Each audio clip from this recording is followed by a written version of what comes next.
And here we go. In 5, 4, 3.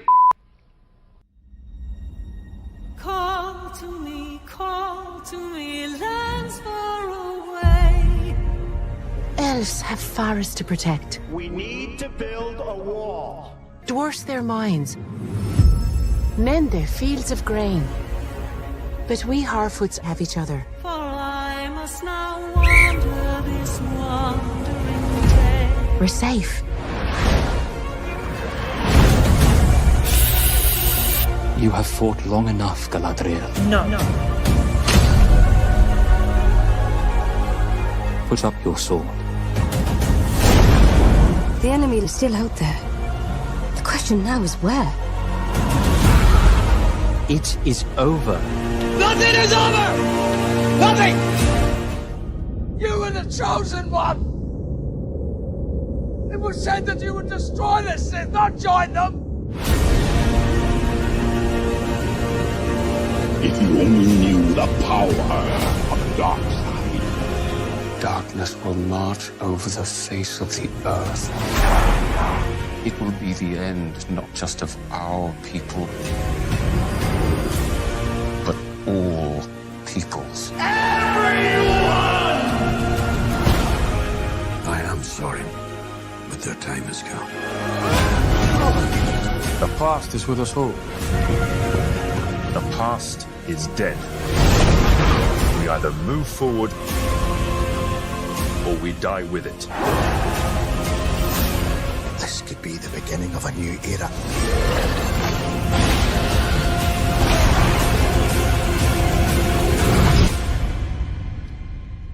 Away I must wander this wandering day.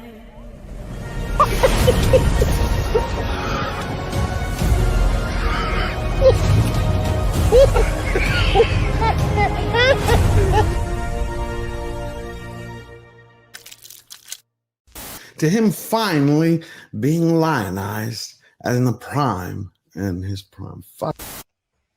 Do it! Shit. Just do it! Don't let your dreams be dreams. Yesterday, you said tomorrow. So just do it! Make your dreams come true! Luke went from being... Oh, no.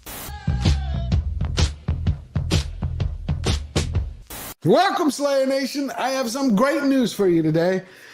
I hope you're all doing great. Nope, that didn't work. One more. You have failed me for the last time.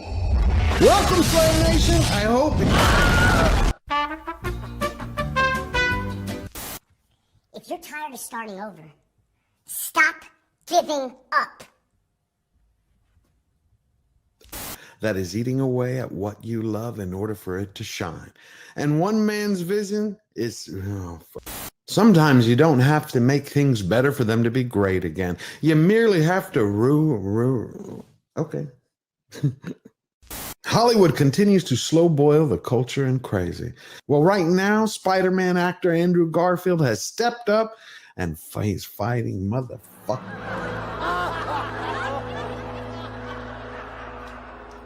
I can't do it. Okay. We'll do it live. Okay. We'll do it live. Fuck it. And unbearded dwarves, but Prime didn't stop there. They stapled in intersectionality, individuality, biddiga-dig-bee, biddiga-dig-boo.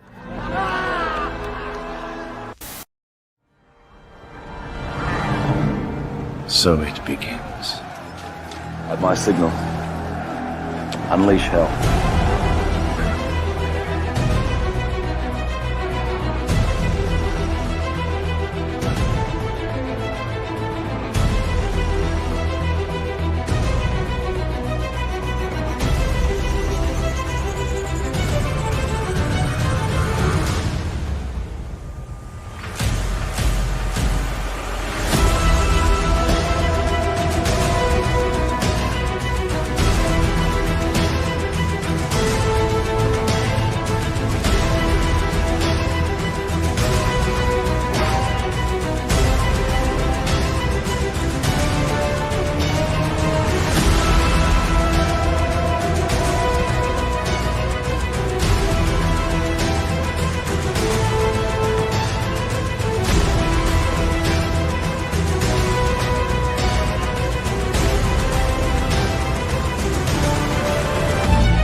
Ladies and gentlemen, George the Giant Slayer.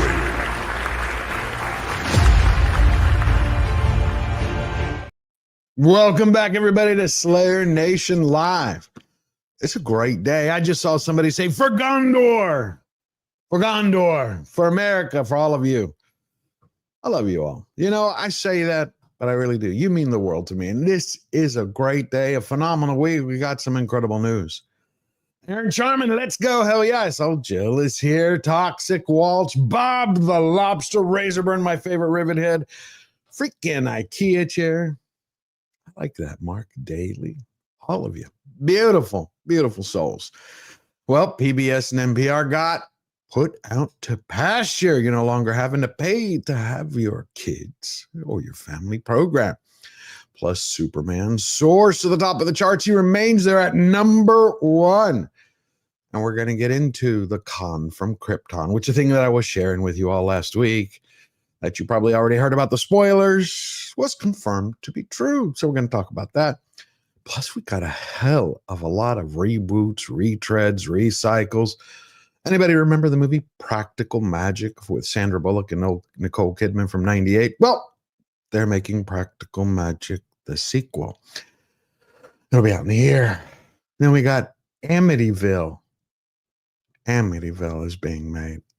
Again, The Office, or a sequel to The Office, is coming back on your television sets.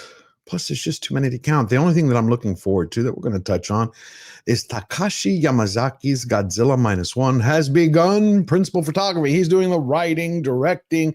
He's doing it all. And he's got a bigger budget. He says it's going to be bigger and better than before. And it's a straight sequel, he said. Straight sequel. That's the only news he would share. Plus, we also have all the Disney shills out there. Shilling, of course, for Fantastic Foreskins, as you will hear from My Nerdy Home when stuff gets on here. The articles have started to come out. Of course, they're like, greatest Marvel movie since the last greatest Marvel movie. Since the last greatest Marvel movie. Since the last one. Plus, late night got a lobotomy or a LOL-icide. It depends on how you look at it. I think it's about time. You know, you shouldn't have these people who are supposedly supposed to be comedians to entertain you after a long day's work. You want to relax, and they've all just turned it into mental masturbation for their favorite political sweet spot. Well, Stephen Colbert got the axe, and of course you have a lot of clown world are complaining about it. I'm going to touch on that too. Plus, Tulsi Gabbard dropped the big one about 48 hours ago. If you don't know what I'm talking about, oh, you soon will. A lot of the things that we said over the last few years, a lot of conspiracy theorists, once again, proving to be true.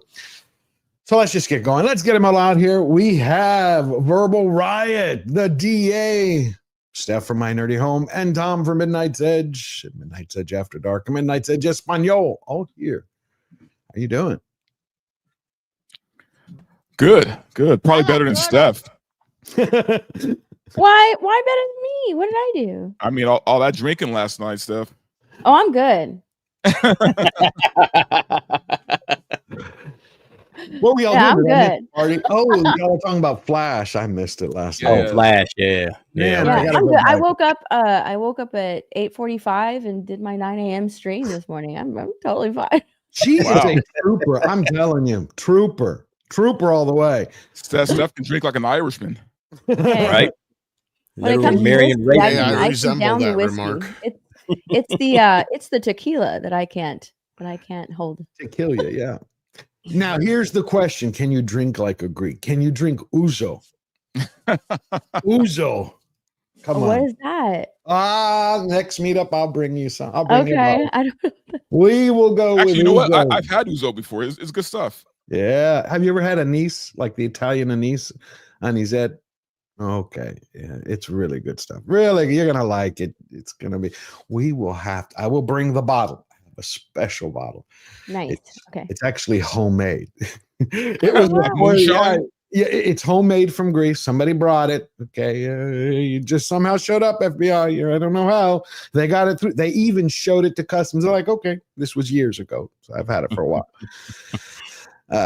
Anyway, You know, there's something else Sindek reminded me of today, which I can't believe that I forgot about. Do you know today is the 56th anniversary of the moon landing? I didn't know. July 20th, 1969. No way. Hey, we all know that was fake. We never landed on We landed on the moon. Yes.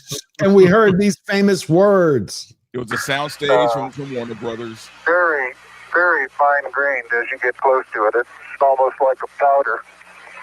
Ground mass is very fine. I'm going to step off the limb. Bullshit, because if Kubrick shot this, it'd look better. That's one small step for man. One giant leap for mankind. Oh, that looks beautiful from here, Neil. It has a stark beauty all its own. I don't know. I love it. It's the 56 years. You got to say, it's been a while. But I think what's amazing is the fact where we've come from, where we've arrived at. So this week, we went from 56 years since the moon landing to Elon Musk trying to make sure that the birth rate completely plummets. He has released Grok Companion #1, Annie.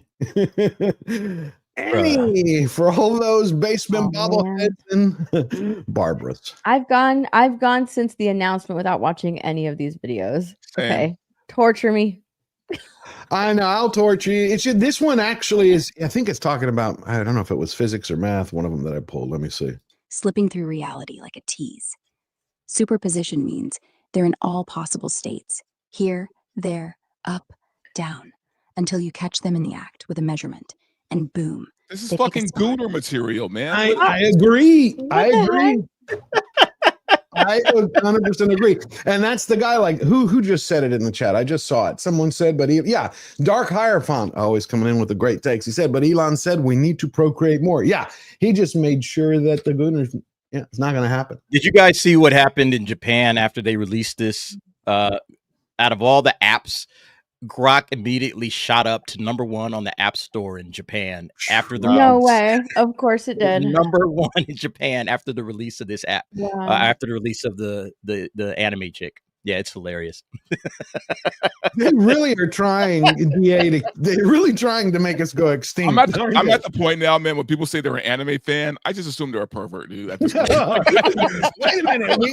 We got several. No, she looked like you. What's funny is she looks exactly like Misa from Death Note. She looks exactly like Misa from Death Note, which is too funny, man. Elon knew what he was doing. He did, but he's hiring people. He's hiring people to make more, not necessarily anime waifus, but just exactly. But you saw what random like pick your poison. What do you want to be your anime? Assistant or your AI assistant, and he's finding people just to make more and more and more anime avatars or avatars of different types for AI. It's hilarious, man. This is where we're going to, folks. Y'all got to start having kids. If women think it's hard to find a man now, yeah, but think about it. This goes against everything. Is my volume low? Is my volume? No, it's fine to me. Yeah. Back in the day when I thought the AIs were going to take over, I was expecting like silver, like skeletons with machine guns and shit, and Terminator style, man. But this is AI. Give it time. Yeah, it's basically going to be. First they get mad at us, and then we have a Me Too situation where they get mad because we've been using them as sex objects, and then they turn on us. Yeah, that's what the catalyst. See, we've never known exactly what it was that made them turn on us. This is it. We tried to put our dicks in it. It's basically AI and baby lube that's going to kill everybody. I mean, how far are we away from this? Think about this. We got the Optimus robots that Elon's already working on, right? So all you got to do is just plug the AI into the Optimus robot, slap some facial skin and some clothes on it. Dudes are going to be trying to marry these things. I'm telling you right now, man. It's already happening. We have 3 movies about it already? Yeah. This is Elon Musk's way of population control. Like he's like, oh yeah, procreate more, and then rolls this out. And actually, meanwhile, he's trying to impregnate everyone he comes across, right? Yeah, he is Khan from Krypton. He wants his own harem. The thing is he also released the skin for the male AI, and he calls it now Valentine. And he said it was a cross between Edward Cullen from Twilight, that's what his post said, and the dude from 50 Shades of Grey. That's the person. I'm like, oh wow. So he's telling you what he's doing. He's like, you read one of his posts, and he's like, I was pushing against AI for so long, but now, it's basically the jig's up. So he's going full throttle. Yeah, because he was against AI for he was because he was like, danger. People want to build their own digital god. It's going to destroy humanity. I guess he decided, like, well, he'll be the level of gooning for women isn't as high as the level of gooning for men. So, like, women, they might some weirdos might be really into it, but for the most part, most women, they're not really down for this. But guys, they're going to disappear, man. Like, they're going to be locked in their room for like the rest of their life. Well, I think it's women will like make him read their romance novels to them. Yeah, stuff like that. That's what they'll make him do. No, women will want affirmation, right? They'll want, you look so beautiful today. You're perfect. You're great. You're going to go out there and slay, queen. That's what they'll want to hear. That? Men want to hear, can I suck your balls this morning, please? That's what they want to hear. I'm just being honest. See, look, DA's shaking his head. It's true. I mean, guys are simple, man. Guys are simple, man. Men just want to hear simple things. Can I suck your dick? Do you want something to eat? Can I get you a beer? That's what we want to hear. The problem men want to be like fawned over constantly. The problem is William Gibson foreshadowed this years ago in his books and his Cyberpunk books, everything that was coming, the Shadow Wars, Shadow Tech, virtual reality. And he had stated once virtual reality becomes real, and he later stated, like, you get your holodeck, he says, you're going to see half the population disappear because they're going to become like heroin addicts. They're going to live in it. When you can create your own VR reality, like, hey, somebody wants Pamela Anderson from when she was 25, or Salma Hayek from what was the movie with oh god, with what was that movie? Reeves? Nah, they used to put on the VR headset and they were addicted to it. Oh God. Strange Days. Yeah, I was gonna say there's a lot of those, but Strange Days is the one I was thinking about. Yeah, where's that? That's where people want, man. Well, I mean, we've come to the point where we've got some virtual world. We've also got that movie with Joaquin Phoenix where he falls in love with an AI or her. That's what it was. Yeah, and then you also had Sim 1 from like a decade ago that a lot of people forgot about with Al Pacino. Yep. Where they actually literally, and yet, Ready Player One is the same thing where basically everybody's living in a virtual world. There's a few other ones too. Anime. What about the Christopher Walken one from the 80s where they developed that? It was that headset where I can't remember the name of that one, but they also had Brain Scan, the one with the kid from Terminator 2 and some other ones. Wait a minute. Does anybody remember that movie? Because there was a very powerful moment where somebody had gotten addicted to it, and then another person had died, but the headset had recorded, because it would record all your experiences and somebody else could put it on and relive that. And so someone had died and he wanted to play that through. Like, what did he see? I'm trying to remember the name of it. There was the 13th floor as well, as they brought up out there in the chat. Yeah, 13th floor. Yeah. There's a ton of them like that. It's like, we've been warned, right? We've been warned many times. It's like Brainstorm. Yes, Bob. Well, I said Brainstorm, but yeah.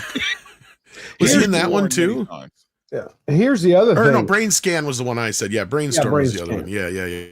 Awesome. Thank you, Bob. Then there's Surrogates and a bunch of other ones. Yeah. Here's the other thing is that we already have women all over complaining about the fact that they can't get any men. Adrian Curry shared this post the other day, and I think it's fascinating for a discussion before we get into Hollywood. Oh God, this. She already looks annoying. Yeah. Hold on. Here it is. Pay attention to me tonight. I'm so fucking sick of this shit. Oh my god. Touch a boob, buy a drink. I mean, it's like very fucking simple. See, right there. What did they do when I replied to this? I was like, I understand her because she's a looker. She's not, she's a looker. She's complaining. There aren't any men. No one's paying attention. It's like, okay, you spent the last 10 years, saying men were too masculine. So you feminize the weak ones. Now the only people left are the guys who want to braid your hair and then give you their pronouns. Right, DA? Yep. Yeah, absolutely. Nobody wants to, I'm not gonna touch deal you. with a lot of women nowadays. A lot of women have become toxic themselves. And yeah, it's easier just to hang out with your buds. If you could find one solid, good girl that you can chill with, but like going out to meet multiple women, nah, that's cool. I'm just, I'm retired for the most part, so I can't really talk. But I mean, dude, I've talked about this many times, man. Like when I was bartending, dude, I'm telling you, I would see packs of women come in together, sit by themselves. I see guys in packs sitting by themselves. Neither one is Everybody talking to each afraid. other like back in the day. But here's the thing. Yeah, you could blame men. You could say it's all men's fault. And to some degree, it kind of is.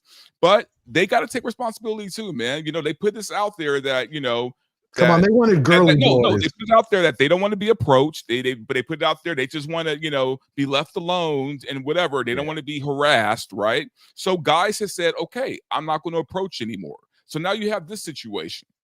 Right, but I'm blaming the men because they fell hook, line, and sinker for it. But it's also the women. Remember, and you have to remember, we have one here. They said for 10 years, you're too masculine, you're too toxic, and what they did was they feminized the little boys. So now those little boys are terrified to go up and buy them a drink. You got a woman there, she's going out to a bar, she wants to meet somebody, and nobody over there has the balls to go up and go, hey, beautiful, you want a drink? I don't know. Yeah, they've also added even more like humiliation into the mix, because before it was, no, thank you, I'm not interested. Let them down easy and that's it. But now, if they're in a group of people, there's the women that make fun of them as well, or they'll take out their phone and they'll start filming them. And then when they walk away, they'll start filming them too and be like, can you believe that this guy tried to ask me out? So the humiliation factor is like tripled or quadrupled when it comes to asking women out now. And there's no accountability either with women. They'll complain all they want, but it is something that was started by feminism. Like they've just told men multiple times, multiple ways, we don't need you. We don't need men. Yeah. We just want to use you for drinks or for lunches or for dinners or a girlfriend. And that's it. Like that's the extent. We don't want to build futures with you guys. We can do it ourselves. So men have been multiple times like, if we're not needed, then why bother? You can get all dolled up, you can get dressed up all you want, but you've rejected us multiple times. Well, so it's even worse than that. And this is where I blame women more, because in the feminism factor, I will say, at least not women, but the feminism factor, right? Because you've taken, because men will do just about anything you tell them to, just so we get women, right? Like basically the reason we have cars and clothes is because women, right? Because if men ran the world, we'd live in caves and all have big feet and we'd all wear just shorts, right? Like that's the truth. And we'd have a life expectancy of about 20. No, I'm fucking serious. Let's be goddamn real. Men only wear clothes and do shit just because women, right? We got jobs because women. Like otherwise we just trek the world and fucking kill shit. That's what we would do. Like we just run around. No, come on, be fucking serious with me here. We'd chase around lions and tigers and shit, and we'd have all these great stories about how Jim got ate by a bear, right? Like that's would be the extent of men's lives if it wasn't for women. We do everything we do for women. Now, women, on the other hand, they've put us in these positions where the expectations for women has gone way down, right? Like a woman doesn't have to do anything anymore, but a man, their expectations has escalated. Not only do you have to make X amount a year, you have to look like Henry Cavill and do all this shit. And if she looks like fucking Lizzo, it doesn't matter. You still got to fucking praise her as a fucking queen and fucking pay for every goddamn thing. And this is why men have said, fuck this. The game is not worth it anymore, because I can't even fucking do anything. No matter what I do, I can't even get a woman within my league anymore, because if I'm even remotely ugly and I ask her out, I'm going to get fucking Me Too'd. But somebody who looks like Henry Cavill could come up and say, I want to lick your asshole. And they'll go, ooh. Right? Like that's the fucking problem. There's a triple standard here that's built up all on women's favor, and men are just like, fuck it, I'm not playing the game anymore. That's what has happened. And then it goes, sorry, I had to expel that. I know you had to expel it. So yeah, no, Dante just hit it a little bit. I disagree with it. I don't think all. No, Dante just hit on it. He just said it, and Elon is going to play right into that with the AI. Because you got a marketplace of men that just simply can't get women these days. See, I don't that's just the consider reality of the men. situation.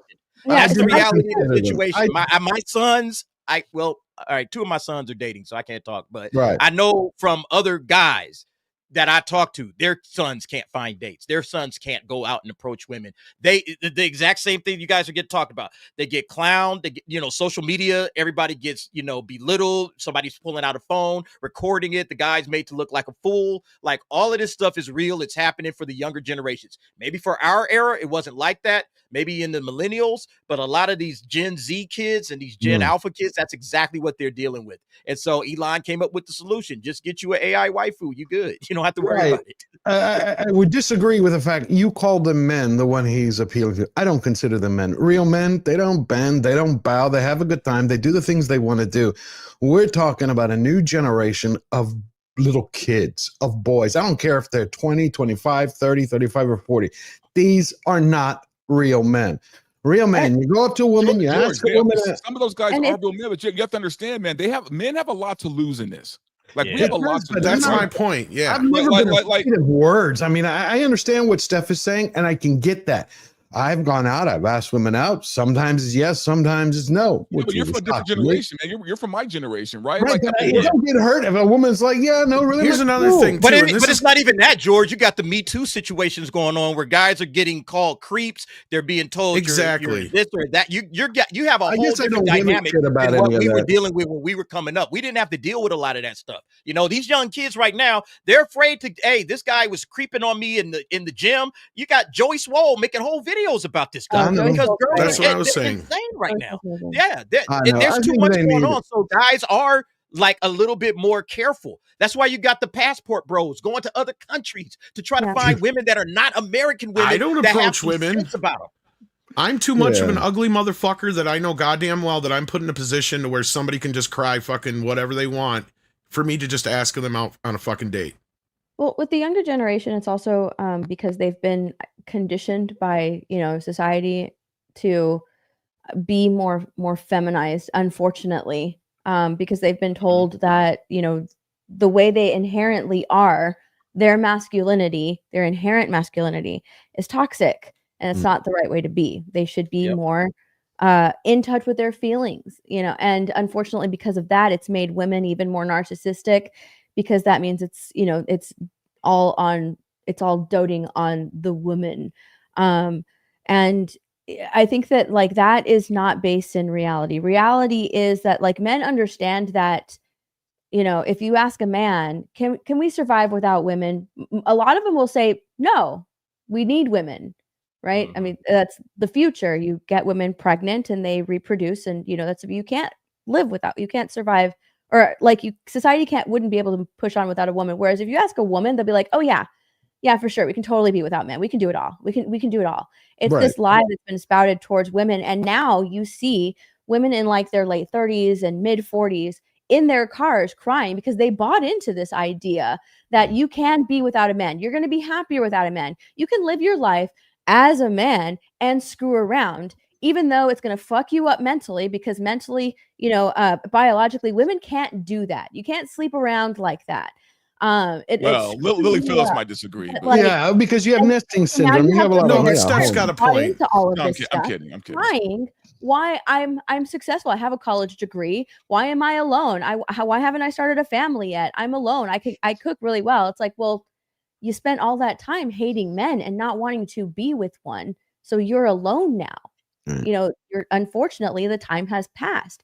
And, men aren't going to wait. They're going to find people that are interested in them one way or another. And so that whole feminism has just completely ruined it. On top of, I think the younger generation as well were completely hindered by lockdown. They stopped remembering how to communicate and talk to each other. So they're emotionally sort of stunted when it comes to that.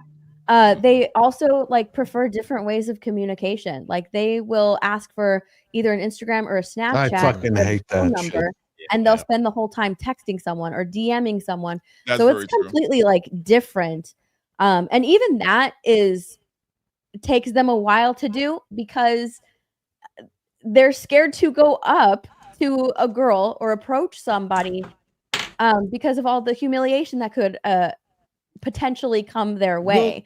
There's so also a lot of times it's like, you know what? If she's interested in me, I'll wait for her to walk up to me. Like, so they got to make the move. Yeah. Well, and that's the problem is the women have to be more the forward, and that's not in their nature, right? And you have another issue here too, and this goes back to that study that's been conducted in California the last few years, where they have come out and said, well, kids are sick of seeing sex in movies.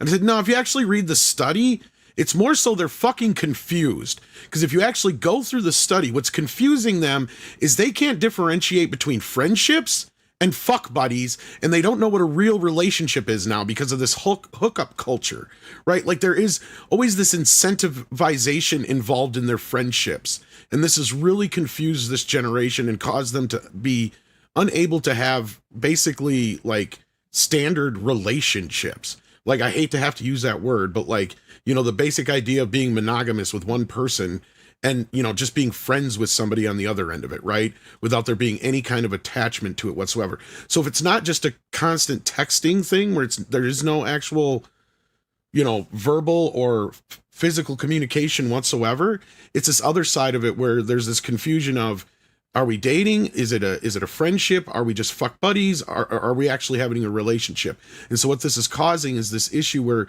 people don't know what romance is anymore, right? Yeah. And so to the study, they're just saying, oh, kids are getting sick of sex. It's like, no, I think they're just confused. They don't know what the hell is. But also, if you look at the normal, video, what that chick was saying, she was like, you know, buy a drink, touch a boob. Can you imagine if a guy actually did that in the bar? Yeah. If he like, you know, touched the boob, like get the fuck out of here, man. And it's that kind of bullshit. And I think honestly, women need to have a conference. They need to all get together and come up with a plan, because half of them, and I'm not even like trying to be funny here. Half of them are taking relationship advice from lesbians. Yeah. But it's like, let's be honest here. They are. Like, these women are listening to lesbians, give them advice on how to date a dude. Exactly. But they also have that other woman, you know, you've seen her probably hundreds of times on different social media sites. The one who's like 45, who walks around with either a wine glass or a champagne glass. Look, I'm 45, no man, no marriage, no kids. I'm single and happy. I'm like, you're fucking miserable and dating your 5-6 different vibrators. They're taking advice from their single friends. And that's why I don't like giving dating advice. I'm just like, no. I think Gen X is going to have they're taking advice from their single friends, from lesbians, you know, from women who are happy without men. They're not taking advice from married people that have achieved that level of intimacy and relationships and have, you know, gone the extra mile to actually marry their partner. They're not listening to that advice. I think this generation needs to be saved by Gen X. That's what I need. That's what I believe, because they don't get it. And now you have this. So we got the woman's the problem with Gen X is we have the #1 divorce rate. That's the problem. We do, but we also have the wisdom and we understand and we don't fuck around. I mean, we have idiots who do, but I'm saying we know what's what. We lay it out, we say what it is, and we move forward. But not only do we have now Elon moving in to capture the market space of all these basement bobbleheads, you got this. I couldn't believe, I thought this was bullshit. And I was in the medical field for 25 years. So after I saw this video, I called, I said, is this real? They're like, yep. You had boob jobs, lip jobs, fillers, Botox for everything. Now you get Scrotox is a procedure where Botox or any other brand Scrotox, dude, and is injected into the skin of the scrotum. This can help reduce excessive sweating in the area. It can also help relieve painful spasms and smooth out the wrinkles to give for a more relaxed, fuller appearance. Okay. What are we doing here, folks? I know. This is the crap. What is going on here? Botox for your balls. I have no idea. God wanted our balls wrinkly for a fucking reason. I don't know what that reason is, but I don't think we should fuck with it. It's insane. So everything is out here. What are we doing? Society is falling here, dude. Like, we are. I love that Steph is sorry, like, Steph. She's like, balls are supposed to be wrinkly, damn it. No. I'm not even joking. Someone, I can't remember where I found it. I think it was on like Twitter or something. And I was just like, is this real? I was doing a stream and I was scrolling Twitter. and I found it, and I was like, oh my God, I know what this is. Yeah. And I maintain my position that regular men will not get this done. These are for the gay OnlyFans models who want to look good in their OnlyFans photos. You know what? Yeah. That is the only way that I can wrap my head around why gay porn stars exists at all. Yeah. Because who wants a fuller looking ball? Like that makes no sense to me at all. That's crazy work. Maybe that's for Leah Thomas. All right, let's take some super chats, then we're going to move on. Bring them up, Fletcher. I don't understand this world anymore.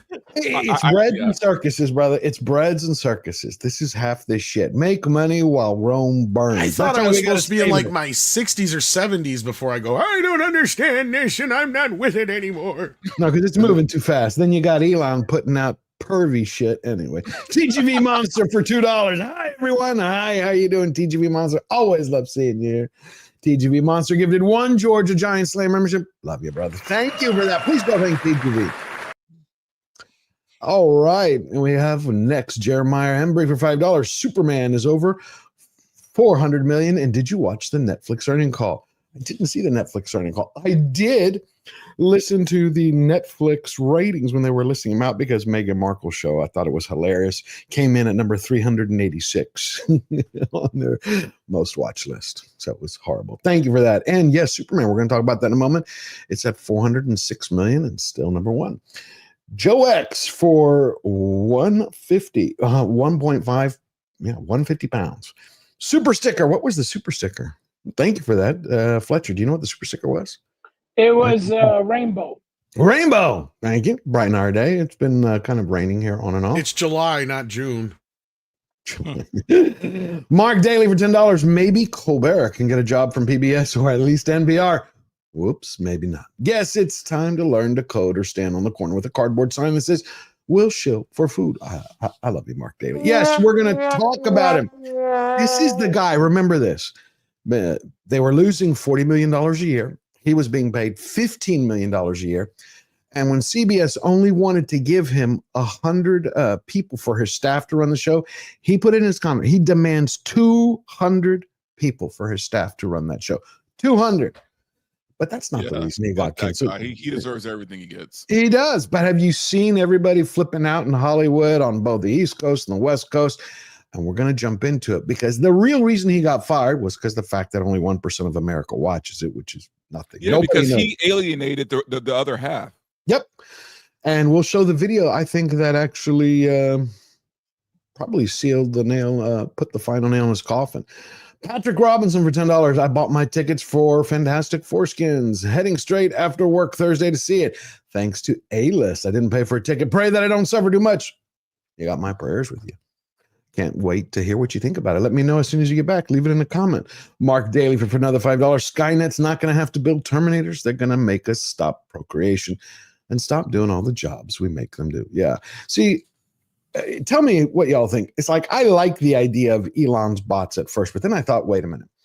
After he had his blow up with Trump, my whole view on Elon changed. Not because of his fight with Trump. It was what he did afterwards. One of the very first things he did that night was say, well, maybe we're going to decommission or not allow the U.S. to use what's that Dragon rocket that he used to save the astronauts in space? That was his first reaction. We're not going to allow the U.S. to use it. And you're like, wait a minute. That has nothing to do with the president. That's saving people's lives. So I'm like, put your mind 10 years down the road, okay? You're going to have Starlink is going to be on half the planet, if not 70% of the planet. So he's got a hold of communication. He says his robots will be out, I think, by 2030. Let's say by 2035, 2038, 5% of the population owns. What happens if a country decides not to do something Elon wants? Does he cut communication? Does he, I don't know, turn the robots off? I mean, seriously. Yeah. Somebody he's going to be the first trillionaire on the planet. You're no longer talking about billionaire. You're talking about someone who will have the aggregate wealth of multiple nations. That's now, I'm not somebody who says, there shouldn't be trillionaires or billionaires. No, you work for it, you get it. but it's the power that comes with that. That's something to think about. And his character has proven that when he has a little temper tantrum, he can turn off the lights. Just something to chew on. Thank you, Mark Daly. The Beast is back. Remember, for 9 months, he's out of line. But Tom is right. We are simple. True. We are simple in many ways. I just, I agree with some of what he said. I do love Tom. I just don't agree with all of it, but who the hell do we don't So agree I was with being a little hyperbolic, but let's be real. The sentiment is true. We live in caves and we drive around big feet. And I don't know. I haven't always been. We'd probably have fights all the time and like arena fights. Yeah, and like shit. individually, most people would say that guys like are simpler than women. You know, like I could live in a 1-bedroom apartment with a I agree with that screen statement. TV. You know, like a real simple life. I don't have you to have seen all the extras. memes? Yeah, where it's like literally like a fucking futon in the floor, a pillow and a blanket in the corner. I'm good. You know, guys can live like that. They're fine. We're simple guys. You know, women need a little bit more of the creature comforts. Yeah, I have dated a few hothouse flowers that required a lot of high maintenance, and I got over that very quickly. Razorburn, remember for 8 months. George, remember scoring goth girls back then? I liked goth girls. There was something crazy about them and dark, and yeah, but they were cool. They were themselves. The Beast 808 for $5. Aloha Jensen. Aloha Alku. No, Steph. Appreciate you all and been enjoying your various streams as current TV news, etc. is all crap. Remain blessed all. Remain blessed to you too, The Beast. Glad that you're here. And thank you for the support. Keeps the lights on. Achilles Jones for 10 euros. Hello, George. Is it not so that those problems in dating may also has to do with moral standard? There was a time where divorce rates was very, very low. I think before the year 1967. You are correct. Our standards have changed. I think a lot of that happened when they made no-fault divorce. It stopped people from working together. It's like, oh, you mean all I got to do is just go say I want a divorce and that's it? Before, my God.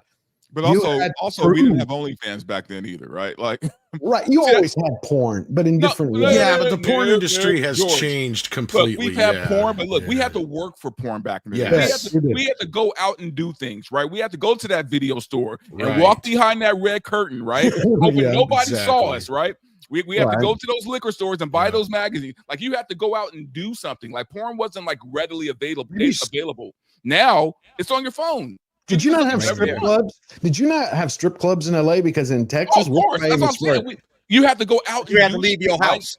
Yeah, you have to leave the house and go get it. Yeah, but that's still a different audience than the porn industry. Like, it is the similar like crossover, but like you could get your needs met on your phone. That's basically what Dante that's just saying. it. Yeah, Verbal's right. Like, compared to what it used to be. Exactly. Right. Dude, these kids today will never know having to, like, you know, find your uncle's stash, right? His stash of Playboys, right? Like it's we've had that different breed, man. I still remember seeing my first boob in a movie. It was the Guns from Navarone. They will never know that excitement because there is a certain mystery, a certain innocence that's lost with this just dump of porn. Come on, they're missing out on too much. Actually, it's too much. There's nothing left for them to actually have sex because they've like seen all this crap and they're like, wait a minute, you mean? I think that feeds into the confusion that I was talking about earlier too, right? Especially considering how it's not just like even like look, talk about like what Virgil was saying, like 30 years ago when we were younger, you were lucky if you could come across a Playboy or a Hustler.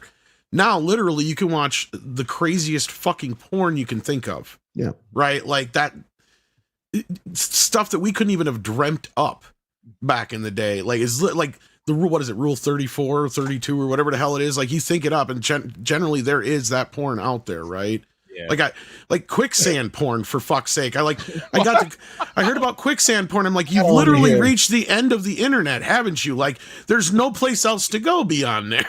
Okay, no quicksand porn. But yes, Achilles, I agree. I think a lot of it has been designed, and probably the panel more than likely. Maybe Steph will also chime in. I think a lot of what has happened to our relationships, especially with the nuclear family, when you attacked it at its core, look at it. Before the 60s, you could have a father support a family of 3, put them through school with one job. Mom was at home. You had foundations. You had a bedrock to build on.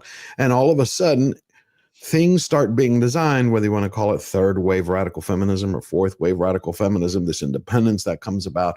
And the next thing you know, families are splitting up. No one's raising the fucking kids. Television is, latchkey kids, and it just keeps progressing and progressing.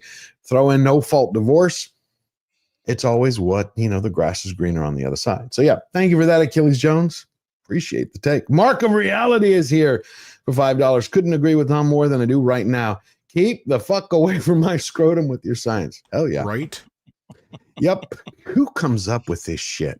Nobody needs a shiny scrotum. What about it's like, it's the same way they do I don't even think I can say it. The bleaching, you know what I'm talking about. Anal bleaching, yes. It's like, that only could have come from California or like nobody. All the weird shit in the world comes from California. Right. Or Germany. Or Germany. Germany, yeah.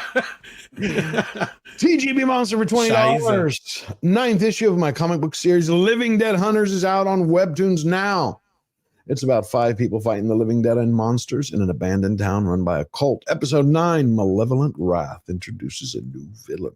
Please go check it out. Every time he has a new issue, we promote it. I want you to. He's a good guy, TGV Monster.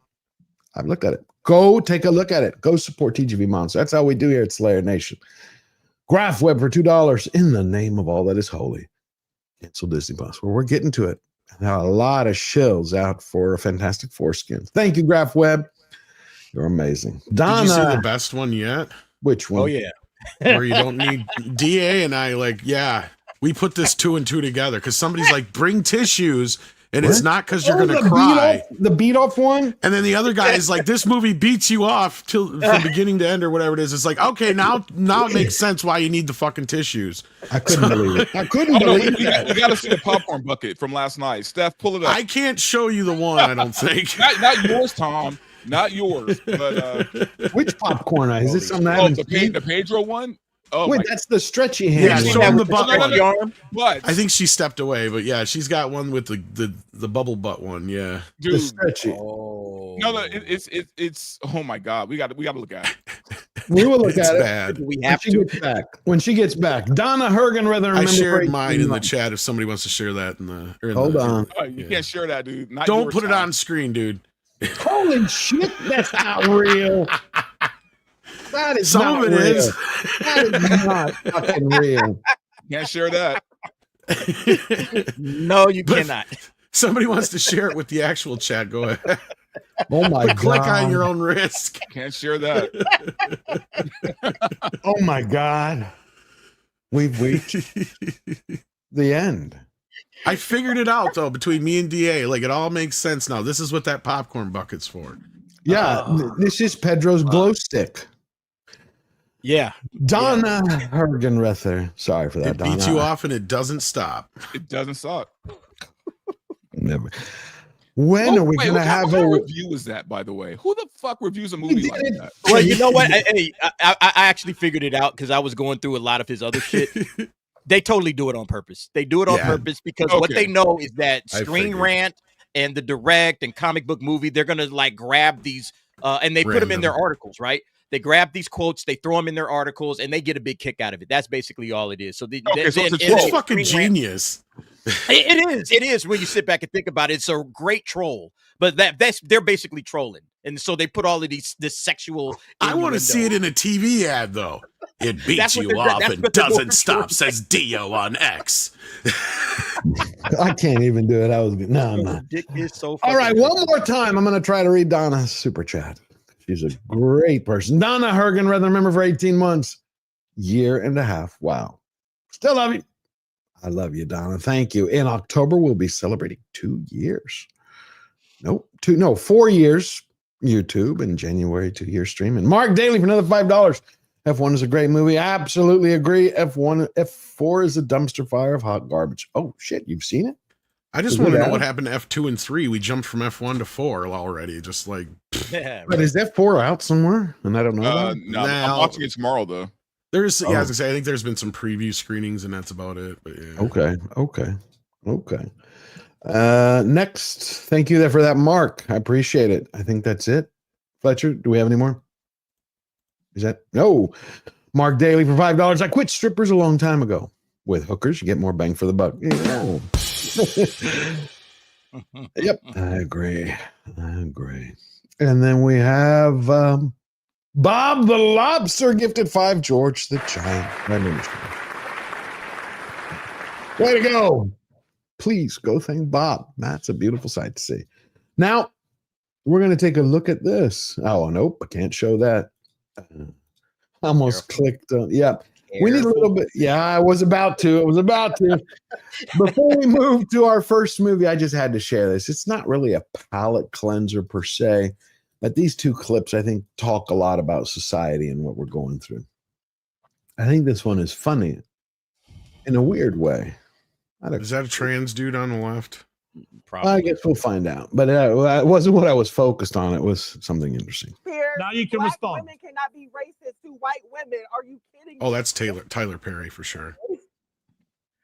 Black women cannot be racist to white women. Do you not understand that? Oh, yes, they can. You don't have the intellectual capacity to understand that. Oh, yes, they can. Very much and you've been racist to me. That's very much You've been racist to me, a white man, by saying I'm a race baiter.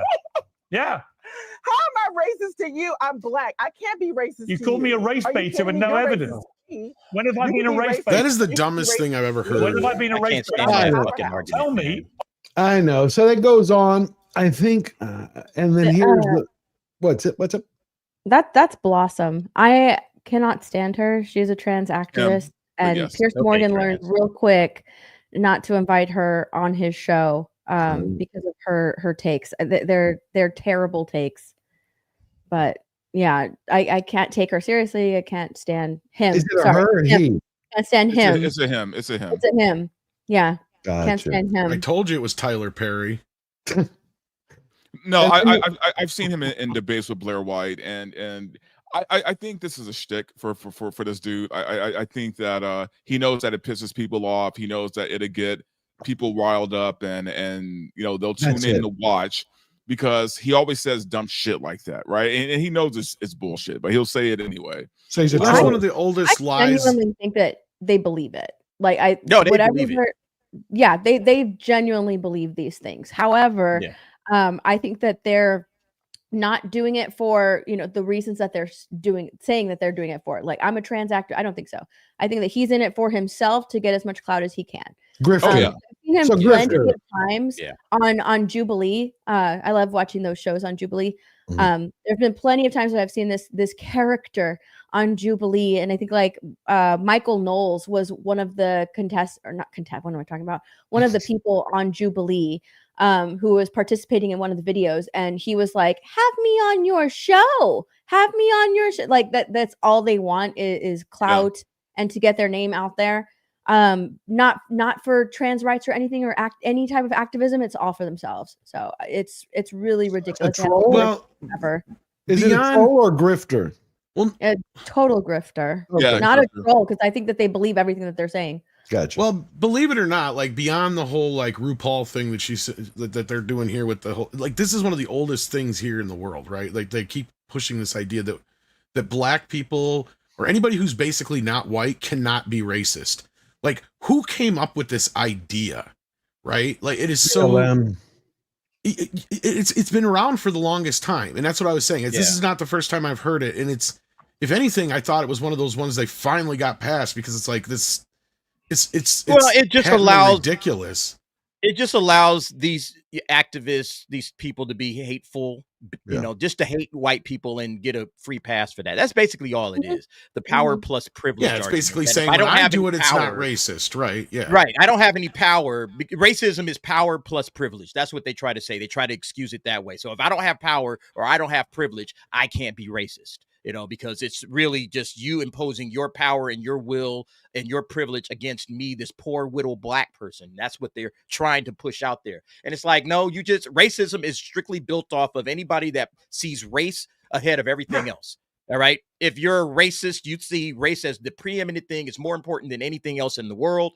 Race, your skin color, whatever. That's what racism is. But they try to twist it and turn it into something else, you know, because they want to be able to use racism against people without being called racists. So they're race hustlers, basically.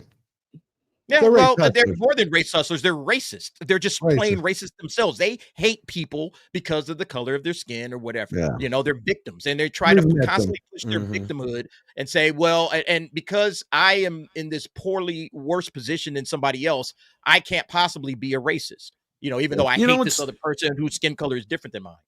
I hate to say it, it's almost worse than classic racism, right? Because a lot of classic racism is just rooted in ignorance, right? Like and stupidity and believing stereotypes and listening to other folks. In this instance, DA is right. Like these folks, like this bitch here, like they flat out just hate white people because they're white. That's it. No other reason than that. That is the basest reason.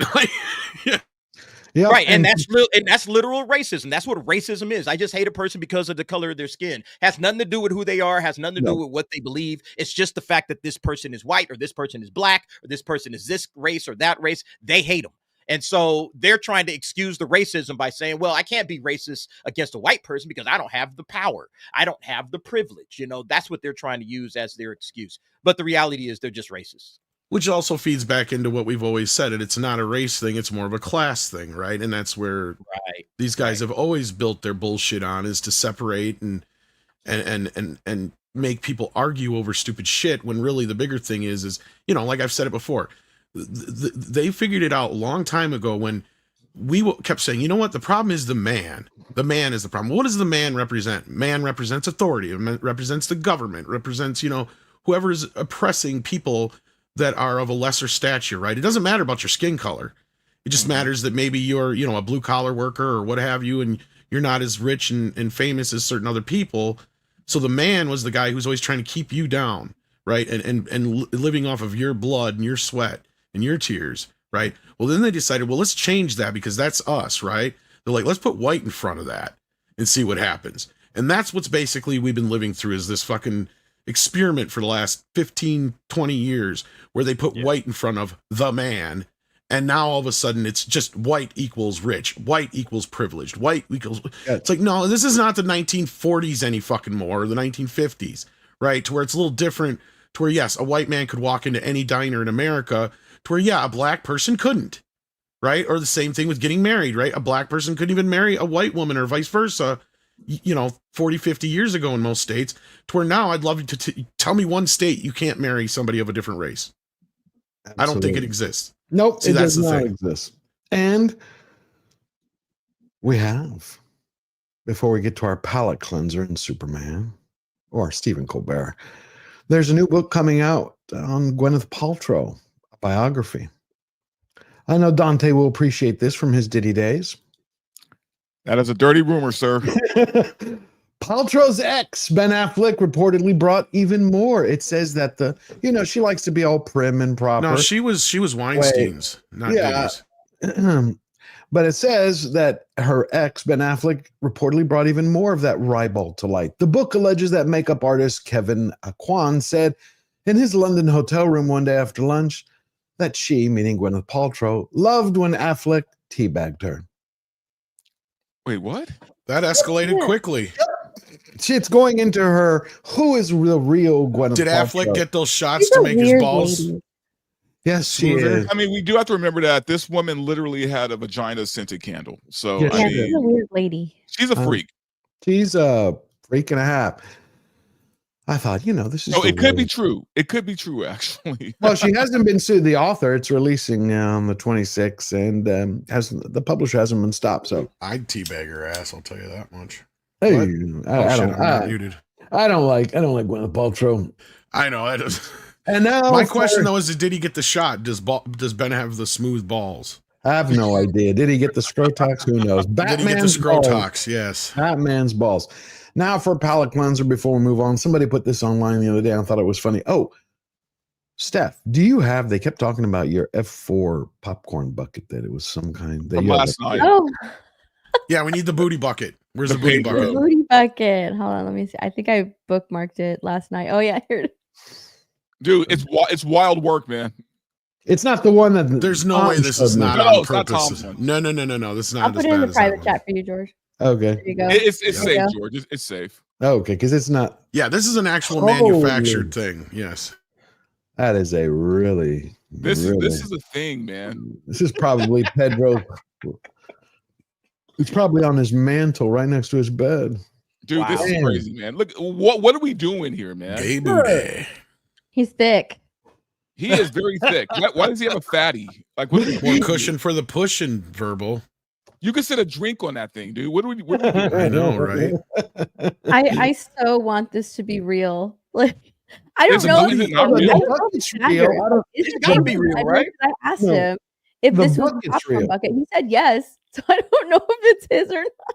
What the theater is other selling the this? buckets. The What bucket is theater is selling real. this? The bucket is real. It's AMC, I believe. I don't know if the ass is if somebody like took it and played. It does kind of. I'll be honest. It does look like it was manipulated a little bit, possibly, I want it to be real so bad. but I hope it is real. But look at how bad the beard was painted on and shit. It looks like worse than a Mexican sweatshop job. Unbelievable. Yeah, that's pretty bad. Unbelievable. And they expect people to pay like $40 for that thing. Fuck. Well, it's cheaper than the Galactus, which is Some like of those 80. Pedro fans would be happy to All pay I that know much. is this movie better beat me off and not stop. That's all I know. Unbelievable. Well, now we have to definitely cleanse our palates. Oh, I love this. This is my favorite. Because I know you got enough pressure on you already. But we agreed to get married as soon as you won your first case. Meanwhile, 10 years later, my niece, the daughter of my sister, is getting married. My biological clock is ticking like this. And the way this case is going, I ain't never getting married. Lisa, I don't need this. I swear to God, I do not need this right now, okay? I got a judge that's just aching to throw me in jail. An idiot who wants to fight me $200. Slaughtered pigs. Giant loud whistles. I ain't slept in 5 days. I got no money, a dress code problem, and a little murder case, which in the balance holds the lives of 2 innocent kids. Not to mention your biological clock, my career, your life, our marriage, and let me see, what else could we pile on? Is there any more shit we could pile on to the top of the outcome of this case? Is it possible? Maybe it was a bad time to bring it up. That was great. Yeah. I love that movie. Yeah, my cousin Vinny. I just hope they don't try to remake it too. Oh, you know they will. Because basically Pedro Pascal. Pedro Pee has got to go after F4. He's just You got realize to he's go. been in 3 movies in the past like 3 months, dude. He has. They've all flopped. And what's it called? Eddington. Eddington. Everington. Fucking it flopped. I do Horrible. not need this right now. That's See, because now, he Joe has no Pesci. star power. Yeah, he doesn't. Come on. And I guess we'll just jump to Fantastic Foreskins real quick Joe Pesci's half his size and twice the man he is. before we get to Hey. Colbert. Oh God, yeah, I agree. Look, what I don't, and I'm trying to figure this out. I don't understand. How can you be in flop after flop after flop and still keep getting roles? Because he's blowing somebody. Yeah, there's no other way. There's even this cringe video that Nina, this promo that they had put out with Pedro. Here it is, since we're talking about Pedro Peepees.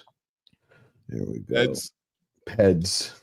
That he admitted that is ridiculous. Yeah, Oh God, this. Pedro has played a father in so many different texts, found father figure. But do you think it's safe to say that Reed is the first capital D daddy in the MCU? She's like, what the fuck? Oh, I mean daddy. Oh, daddy. Father. Daddy. Capital no. D. I would, okay, no. The first capital D daddy in the MCU, no. I would say he's in a group of capital D daddies. There are a lot of daddies in the MCU, if you're asking my opinion. Daddy. Tony Stark is daddy. Chris Evans, pretty daddy. Yeah. Yeah, you're right. There's actually it's a daddy party. It's a daddy fest. Trust You're me. lucky to stick out in the daddy fest. Other than Let's us hope two. it. I have to. I'll use my stretching powers to stick out a bit. And how many ways can I say I can't stand Pedro? If I stick out a bit, the cops are getting called. What I'm trying to understand is, if I'm Kevin Feige, man, right Mhm. now, I'd have to be wondering: do I stay with the MCU? Do I retire? Do I just Like, because where do you go from here? Where do you go Oh, from it's here? not retiring. There was a whole article that came out on the direction of the MCU, and Kevin Feige is giving quotes all over it. But look, I want to share this because I put this out last month on Where is it? Twitter. I put Marvel is setting up Pedro Pascal to be the daddy of the MCU. Get ready. This has been this thing. Yeah, he has this nickname as Daddy. I don't know if y'all know this. Yeah. Oh man. Yeah, I was just like, yep, it's gonna happen. There's gonna be daddy questions. When I saw this article, I was like, yeah, daddy's gonna come up a bunch, and it has. It's happening. Great. What you is did that? it. Is You that nailed just it. code for gay dude? Is that what that is? What is No, daddy? it's like I'm sure it's a it's gay when you thing. find like a older man It's basically like you find an older man attractive, and like they can protect you and provide for you, like He your is dad. the opposite of It's daddy. basically like normalizing a chick with daddy issues or a gay dude with daddy issues. Yeah. Okay, he's the opposite of daddy. Like then. sugar daddy? Is that it? Like a sugar daddy? Kind Is that of, what- but it's not just that. It's a It's more. It's not a sugar daddy. It's just a Is it a term of Lolita endearment. thing? It's like a term of endearment. kind in, of, but it's kind of more of a kinky it's more of term a of sex. endearment. It's kind of like a sexual thing too, you know, Yeah, because it women, is. like Yeah. modern women, like romantic, not Pedro fans, are into the protection, like the Yes, dominant yes. person dynamic. You know what I mean? So yeah. Okay, damn. well, But seriously, if you're Kevin Feige, what do you do? Do you stay with MCU? Do you retire? Do you quit? Because where do you go from here? Like, Well, what's he if saying, this Steph? is Because your the big rumor movie. was, Wait, the one at a rumor was he's time. going to retire though after. This is your big fucking movie. This is the movie that you need to succeed, and you got your talent out here doing shit like this. Oh, it gets worse. It gets worse. What were you going to say, Tom? Yeah. I don't know. I mean, I think Avengers is the bigger deal, but the rumor that keeps going around is that he's going to retire after the next two Avengers films. Is what did he say in the interviews? Because I didn't hear that part yet, Steph. I did read some of his other He stuff. he's been saying. was giving plans for like the next 7 years. Then yeah, he's of not going Marvel anywhere. films, and that No. the plan can go to 2032, like as far as 2032. That's So not yeah, he's giving like the next 7-year plan and like giving a bunch of quotes on like all the upcoming stuff. Marvel But doesn't have 7 years left. They might not even have 3. I think it depends how F4 does. I think if Foreskins flops, that's it. But especially because Reed Richards is supposed to be the leader of the Avengers in Doomsday and Secret Wars, right? So if this movie flops, yeah, that's then what? And you heard what he said the other day that he, or the rumor is, correct me, Steph, he is supposed to be leading the Avengers in Doomsday, and then in Secret Wars. We've literally had like Chris Pratt 5 takes people that over. are supposed So to be they're leading going the Avengers. Yeah. Yeah, he's supposed to lead. He's supposed to lead the Avengers team in Doomsday. And from all the quotes that I'm reading today, because I haven't read this specific article yet, they're going to be recasting some of their major figures like Iron Man and Captain America, and sort of try to reset the MCU and bring in the X-Men. Yeah, that way. Yeah. No, Yeah, I'm but telling then y'all right too now, little, comic too Or late. fix up a Yeah. lot of the timelines and try and make it more linear. I was Thank talking God. with Man of War the other day, and if they had released Fantastic Four, not Foreskins, if they had released Fantastic Four after Guardians of the Galaxy back then, after the first one, I think this would have been a bona fide hit. I just think it's too late. It's too late. Oh, dude. really? Yeah, I think it's too. You have the compound issues. Like even Feige, like I'm probably from the same interview that Steph's talking about because there's like a bunch of shit dropping from it. I've seen a few of them now. Like he's getting this false sense of security, I think, from Superman. And this is where I keep reminding people that Superman, and this is where I'd say it's doing better than most people would expect. And this is why some people are like, I don't see how you could say it's doing. Well, this is why people are saying it's doing better than expected, because every single comic book movie has failed in the last 3 to 5 years that wasn't Spider-Man or Deadpool and Wolverine. And if you go back to the DC side of things and you factor in shit like Joker and The Flash, like this is a big deal because yes, this movie opened better than anybody could have expected, especially the state of comic book films. And in that, Feige says, I don't think it's that superhero fatigue is set in. And he's kind of right. It's not so much superhero fatigue. And this is what James Gunn was also saying. It's shitty fucking superhero movie fatigue, right? On top of you're just giving us crap that nobody asked for. So in that respect, we've gotten to that point where unless it's like a Batman, a Superman, a Spider-Man, a Deadpool, I don't know if it's going to perform. And I think Fantastic Four is going to kind of give us that idea, because they're seemingly thinking this Fantastic Four movie is going to open really big. And I'm just going, I don't know where you guys are getting these numbers from. I don't see it. I look at it as Ant-Man numbers is what I saw yesterday. I have a feeling getting that a false sense of security from the Superman movie. I think that this whole article came out like a week before Fantastic Four is about to come out. I think they're trying to get hype in the MCU again because they're afraid of, DCU sort of like taking the top spot when it comes to superhero movies. In a way, it appears to me that they know that their hype is completely down. It's been down for a while. And this is a way for them to be like, come and look, come and see like the new Fantastic Four movie. We're moving in a whole different direction. We're going to recast Iron Man. We're going to recast Captain America. We have all of these new movies. Blade. Let's not forget Blade. Blade's going to come out. Like I thought it was killed. So they're trying to rebuild some hype in the MCU. So that way you go and see this movie and get excited for the next project, because that's how it used to be with the MCU. You would go and see this movie, stay for the after credits, stay for the post credit scene, and then get excited for the next thing that's going to come out. Whereas now it's like, well, I don't really care because I don't even know what the overarching story is, because there's nothing cohesive in the last two phases of the MCU. So really, what is there to be excited about? I think that's what he's trying to build with this article, is build some momentum and some excitement for Fantastic Four by telling you all of their plans for the upcoming projects past that. So like, go and see Fantastic Four, and then you have all of this to look forward to. Yeah, he's doing the same thing James Gunn is doing. James Gunn is trying to get his universe hyped up. Feige's trying to hype up his universe. And I think BZ in the comments said, normies have checked out. General audiences are done. You had your good run in the first three phases of the MCU. People were rocking with it. People liked it. People were typed about it. And then you followed it up with phases 4 and 5 and 6, and people checked all the way out. People were done. It was way too much, way too soon. On top of the fact that you really didn't do good service to a lot of the legacy characters.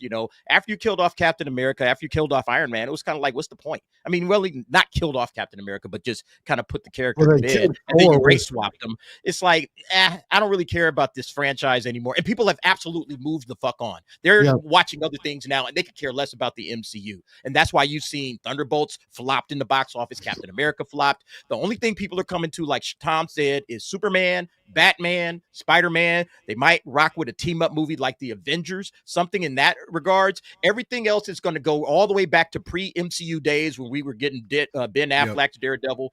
What else is out? The Hulk. All right, we got that Ang Lee Hulk movie. We got the Fantastic Four. I think we'll even get less than that, DA, because I don't think they're going to take those chances anymore. But they got to rebuild it. Yeah, they're going to have to start rebuilding like the confidence of comic book movies like they did in the early 2000s. They got to rebuild the foundation because everybody's checked out. The difference, I think, with James Gunn from what he seems to be presenting is, yes, he's talking about the future, but he's not making it sound like everything is predicated on anything else. He's like, the stories will continue, but he's not making it sound like you have to go watch Peacemaker season 2 to see Supergirl or you'll be lost. Because he was kind of presenting it. Not exactly, though. If you want to know what happens next after you watch Superman, that's what I was getting at. He's saying it's more like the next thing you want to see, but if there's it doesn't sound like you have to see that, because things are going to be R-rated and some things are going to be PG-13, to where I think he knows there's going to be different audiences, is what I was getting at. And I don't think that you'll have to see these things. You can get more out of it. Well, I have the video. We'll have to wait and see what happens, because I mean, we're like exactly a month away from Peacemaker season 2 dropping. So yeah, and we'll check it out, because I have the video where I was going to play that video in what he lays out for the future. The other thing you have to consider is the fact that who they have now that they've pushed to the forefront, that Marvel has pushed to the forefront for their leading man. You got this guy, and every time he opens his mouth, just like here, he is not leading man material. Mine. Oh, God. Come on, care towards oneself. What is my superpower? That's really hard question. I can tell you. Oh yeah, what's that? Your empathic instinct towards feeling other people's feelings, and your level of compassion, and your. What fucking man talks that way? A gay man. Look, A safe I gay don't man. care if he's gay. This is 2025. How many times do we have to say it?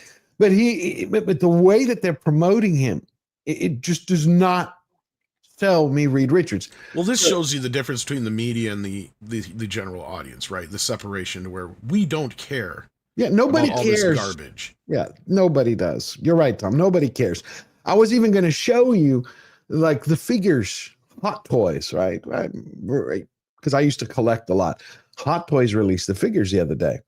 Where did I pull that up? Hold on. And some of them look really good.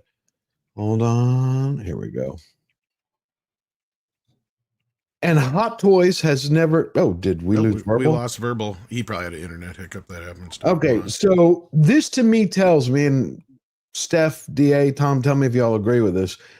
The last time I saw Hot Toys release multiple figures from a Marvel movie together was Endgame. Before that, for Marvel movies, typically what they do is they would release. Didn't they do some for Spider-Man or something like that? But not at the same time. They would do it over a period of a few weeks. They would see how pre-orders come in. But this time, so they're releasing them all at the same time. And so that tells me that that's coming from Marvel because I've listened to Howard Chan, who owns Hot Toys. So here are the figures. Anybody wants to check them out. I'm just going to show you. They're obviously a good quality. I could give a shit about them because I'm not into Fantastic Four skins. I'm going to watch it and I'll be objective, but yeah, I don't like Pedro. What does his booty look like? No idea. Nah. Yeah. So actually, you know what though? I will say the Thing looks a lot better here than he does in the movie. Yeah. Except they have a picture of him because I don't know why I'm having trouble bringing up the Hot Toys official site where they show all of the pictures for each individual character. And they have Ben Grimm with a stone beard. I've never seen him have a stone beard in a comic. They've done it in a comic before. Okay. I know he had a phony beard when he put in on the comic. There's a storyline that takes place in the future, and he has like a stone beard. How does he remove it? Chisel? Drill? They don't explain why he has it. He just no. But how does he shave it? I'm just curious. No, how did he even grow? How did the rock beard even grow? That doesn't make any fucking sense at all. It's in the comics. Hold on. Here's another one. The figures are pretty good, but they are. The thing that you notice is again, none of it means anything if the movie doesn't do well. Of course not. But that's what I'm trying to say is the fact that Hot Toys is putting up next week for pre-order all four. They haven't done that since Endgame. That to me, the last time that happened, Howard Chan had explained at Comic-Con before Endgame. He's like, Marvel wanted to put him up because they had belief that Endgame was going to be the biggest movie in the world, and it was. Well, they're using the same technique. He hasn't admitted this, but I believe Marvel, the MCU, is pushing them to push all these forward. So how much money are they going to keep dumping into it? That's what I want to know. So look, man, I've heard, here's the thing, from people on the inside that I trust. I heard the movie's good. I heard that it is good. So like there's a little bit or less of a concern I have about the movie being good. The problem is though, is they don't hate Pedro as much as I do. Okay. Well, that's a big difference. It's like I trust their judgment, but I'm like, yeah, you have to understand what a deterrent Pedro Pascal is for me. I think he's for a lot of people. I really do. My gut tells me that. The conversations that I've had. What do you think, Steph? You think there's Pedro love out there the way Hollywood promotes it? In his fan base, yes. Among normies, does that equal dollars? I don't think so. Especially not with like a comic book movie, because I think Materialists did as well as it did because that was a movie for women. It was like a romantic movie for women. That was their target audience, and Pedro does capture at least his fan base for that audience, and it had Chris Pratt in it as well. So it had that going for it, but. When Eddington came out and that's not doing very well. So his audience doesn't show up unless there's something to, I guess, romanticize about Pedro. Right. I mean, so we'll see with Fantastic Four, but I don't see them showing up for that either. I don't think that I think that there's Pedro fatigue. I agree. With normal audience goers, with the regular audience. It's like, why is this guy in every movie? Right. What We is he saw it with even Rachel doing to it? Zegler, right? Ugh. Like Rachel Yeah. Zegler, oh, she has all of these followers on social media. Surely people will go and watch her movies, right? No, it doesn't happen that way. Hollywood keeps mistaking attention on social media for intention to buy a ticket to a movie. They keep Algorithm. mistaking the two. They don't understand that people that watch people on social media and follow them on social media are following them on social media. That doesn't mean they're going to follow them into the movie theaters with a ticket and and watch the movie. That they're Hollywood has this crazy understanding or misunderstanding of what audiences are actually doing, and that's kind of the reason why they're falling apart. And there's another side of this too, and this goes into the whole idea of Pedro is he is. Let's look at the few places he's had any success. Right, it's all been on television. It's been Narcos, it's been Mandalorian. It was his first season and a half of Last of Us. Those are probably the three biggest things you can point to and say those are his successes that he's had in the last 5 years, right? Or maybe a little bit more than that with Narcos. But then, yeah, you can also argue, as soon as he's gone from Narcos, the show went shit. As soon as he left Last of Us, the show went to shit. Gladiator. Gladiator, that didn't really bode that well at the box office. Like, I that's know what I'm it saying. bombed. Yeah, see, he's not. I'm trying to think of one box office success this guy has really had where it's really ridden on his name and his recognition, and I can't think of anything. So, I mean, I can sit here and argue, he could probably do good on television. He's a good television star, but that also runs into the problem with the fatigue factor is some people are fine with seeing you on television all the time, but this is why sometimes TV stars don't translate to movies is they're not willing to pay to see you on, they see you all the time on TV. Why do they want to see you in a theater? Right. There's certain people that can transcend that, but for every Jim Carrey and certain other people you get, there's a million David Carusos, right? Like that just think they can go out there and start making movies and people are just like, no, we're good with just seeing you in like your TV show. We don't need to see you in every fucking movie or anything like that.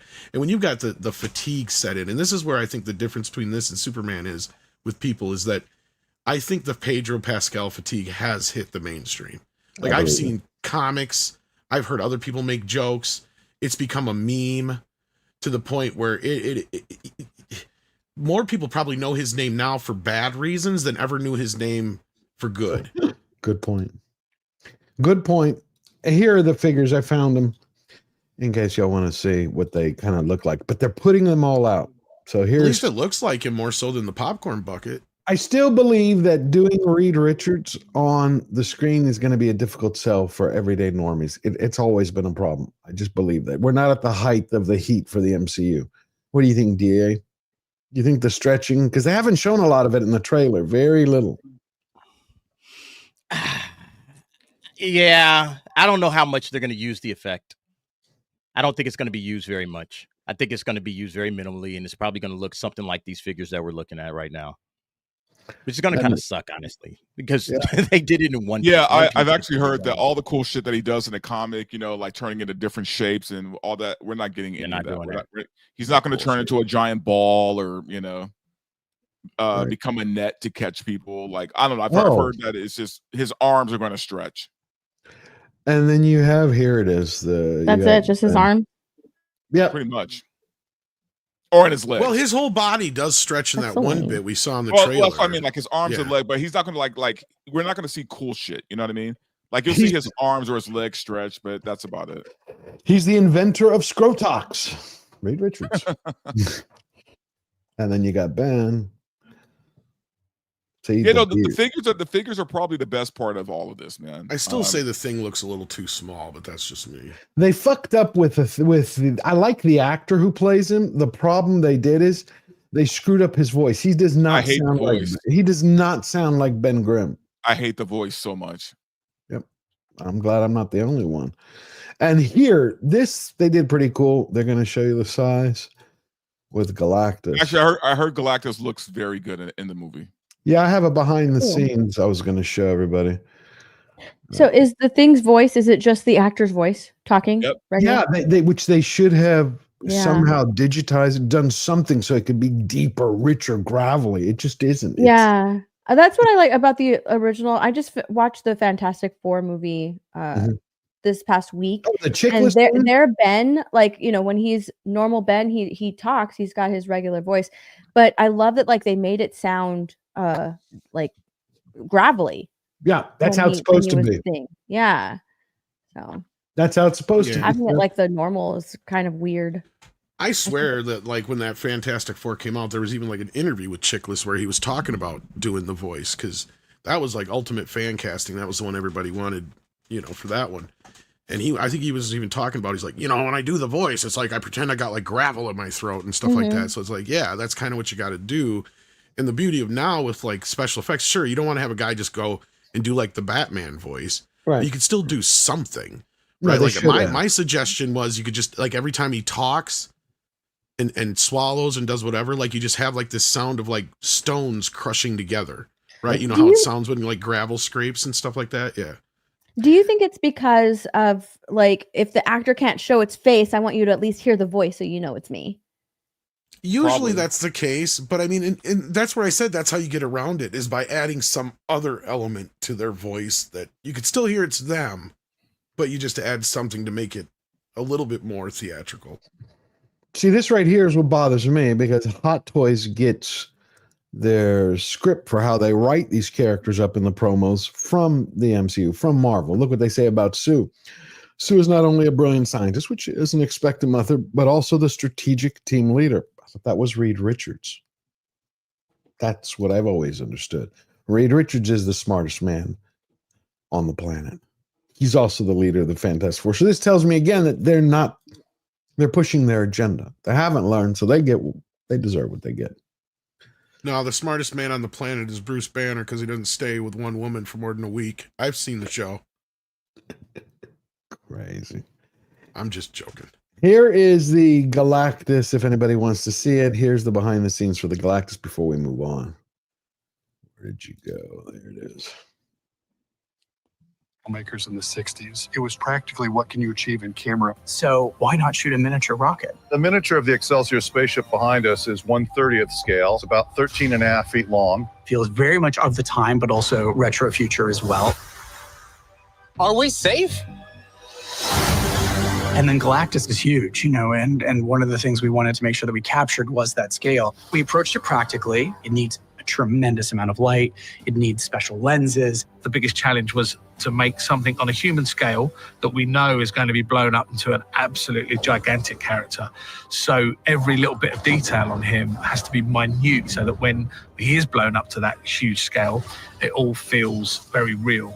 With all of these things, what they've done with this world is beautiful. It was just so fun to step into an era that felt so familiar and yet so Wait a minute. worldly. Are any of the Fantastic Four from America at all?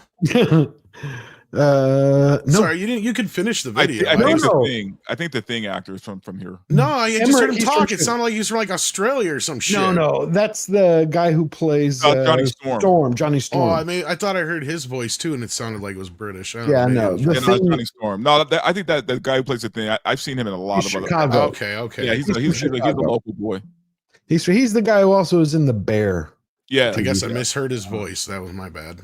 Yeah, no big deal. Oh, here's one Good actor. I mean, he's a really good actor. brilliant actor. The first role Born he in did- New York, New York. Oh, There we go. correct me. Okay. Thought he was Chicago. Okay. Thank you for correcting me. But yeah, he might be the only American. He is. He was such a good actor that in the first show I ever saw him was called, I think, Battleship or something, or it was this series where something happened to the planet, some disease, and there was a battleship that had to go around with its crew. And he was so good that I fucking hated. I would throw shit at the screen because he was a bad guy. He was good in Andor. He was great in Andor. Absolutely. Yeah. He plays a good dickhead. Yeah, he does. And here's this last peepee. There's a lot of Marvel movies. If you're in the top 5, you're doing well. Right. We're going to be Yeah, blind yeah. ranking some classic MCU movies. Avengers Endgame. Like, where do I put it? Yeah. Well, I don't know where you're going to come next with. That's the game. But I get to move it around then. I'll let you do that. So we'll start with 1. Okay, next up, Spider-Man No Way Home. I'll make Spider-Man No Way Home 4. Oh, interesting. Okay. Top 5. There's a lot of Marvel movies. If you're in the top 5, you're doing well. That is true. Okay, next up, Fantastic Four. Fantastic Four. Okay, we're just gonna go place it. We don't want to get too big for my britches. We'll put that at number 2 under Endgame. Beautiful, love that. Not Next up, two big Civil War. red bridges, and he puts it in Civil number War 2. Oh yeah, wait till you see what he plays. Sorry. No, good. Yeah. 5. Not the Winter Soldier, but Fantastic Four. Okay. Right. He places Civil War at 5, and what does he place ahead of Civil War? You did it. Thunderbolts. There it goes into number 3. What the fuck? No, Spider-Man No Way Home. Well, to be fair, those movies are, not the best of Marvel. I think they had to pick movies that were the same or worse than Fantastic Four. I was say, first of all, Endgame is not the good one. Infinity Yeah, War is. they didn't pick-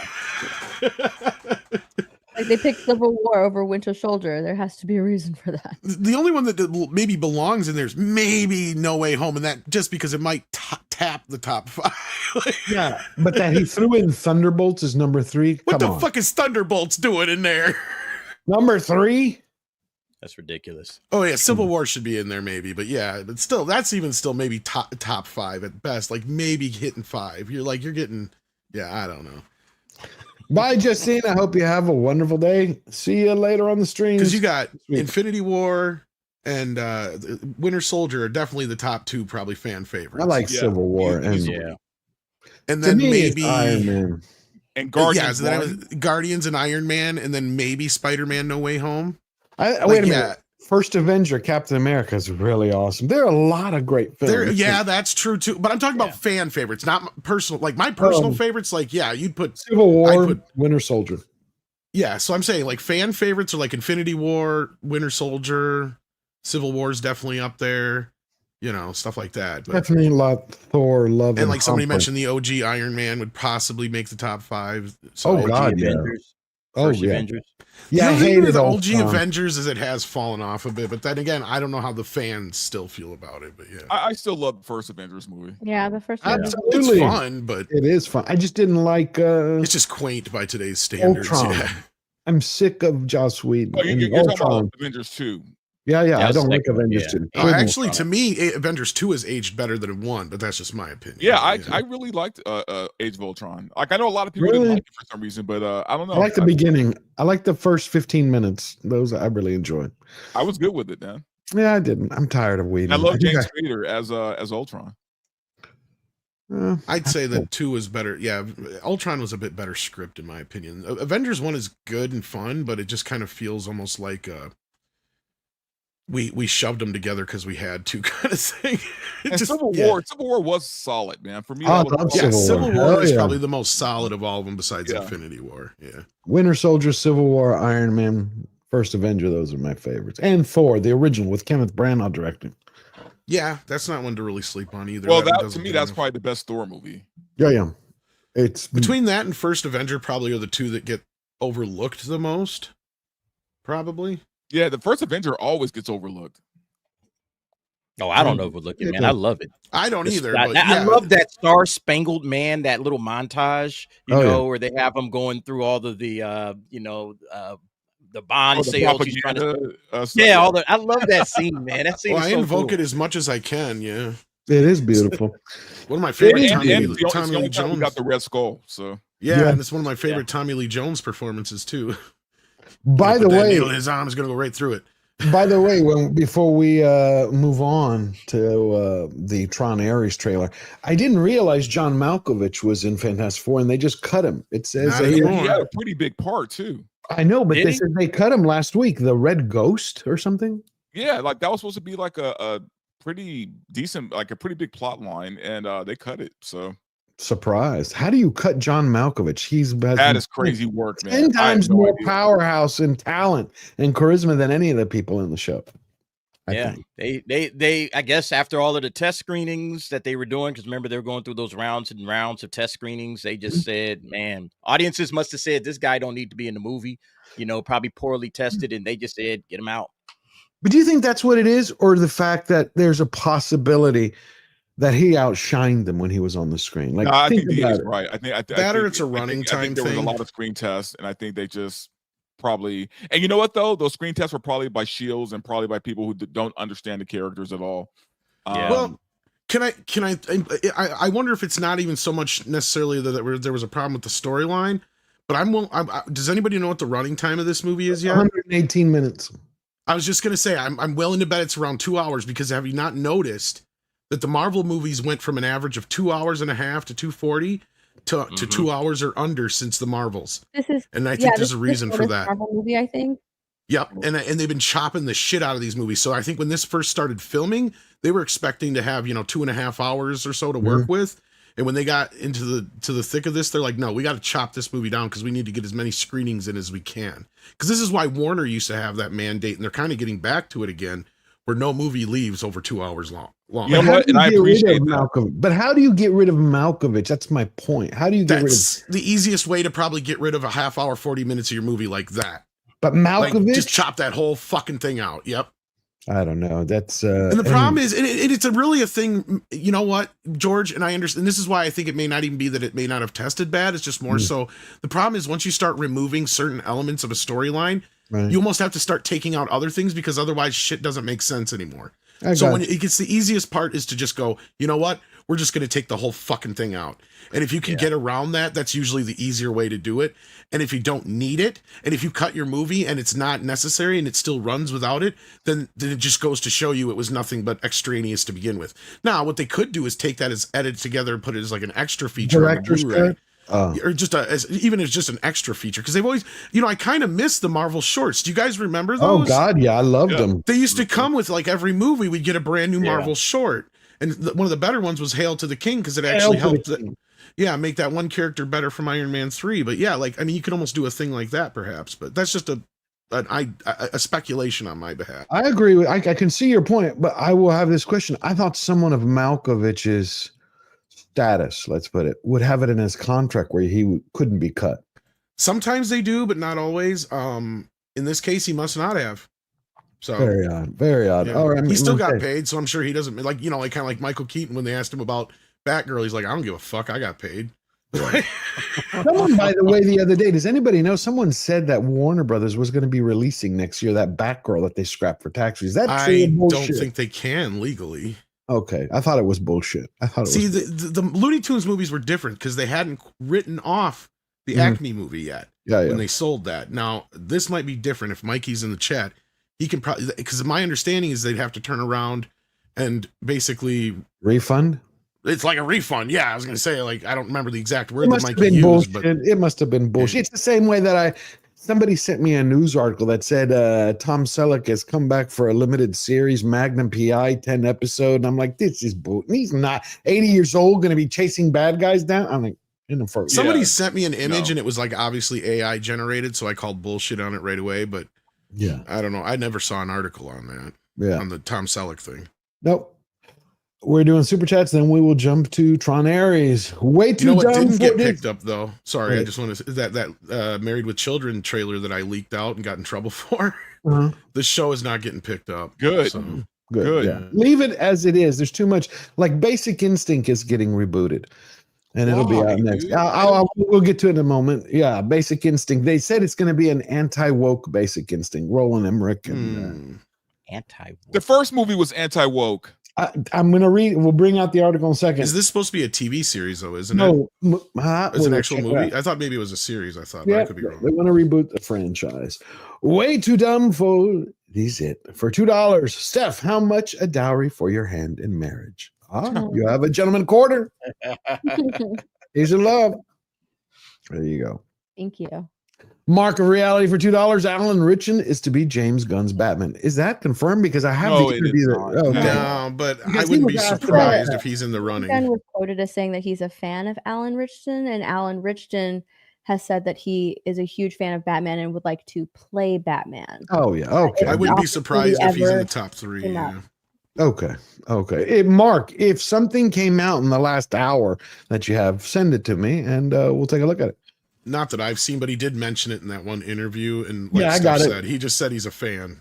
Yeah, That he was has it. Yeah. From, I have the interview. We're going to look at it. He's It said happens- it like he's said it multiple times, even on his Instagram. Like he's put that out there. Like he loves Batman. Okay, Mark Daly for another $5. Spoiler alert: Eddington was with the Maquis all along. Cisco never saw it coming. Yeah, thank you for that. I like it. Love Mark.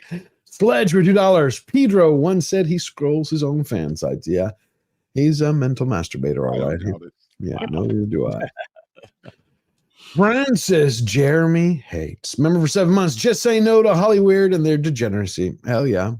Amen to that. Thank you for that, Francis. Razorburn gifted 1 George Giant Slayer membership. Bless you, Razorburn. Always. Rivetheads got to stick together. Please go. Whoever got it. Thank Razorburn. Great guy. Tender Warrior 68 also gifted another 5 George Giant Slayer memberships. Thank you, Tender Warrior. Keeping us trucking along. Now, we got the Tron Aries trailer, the new one, the full trailer. Here we go. Since time began, man has gazed at the stars and he has wondered, am I alone?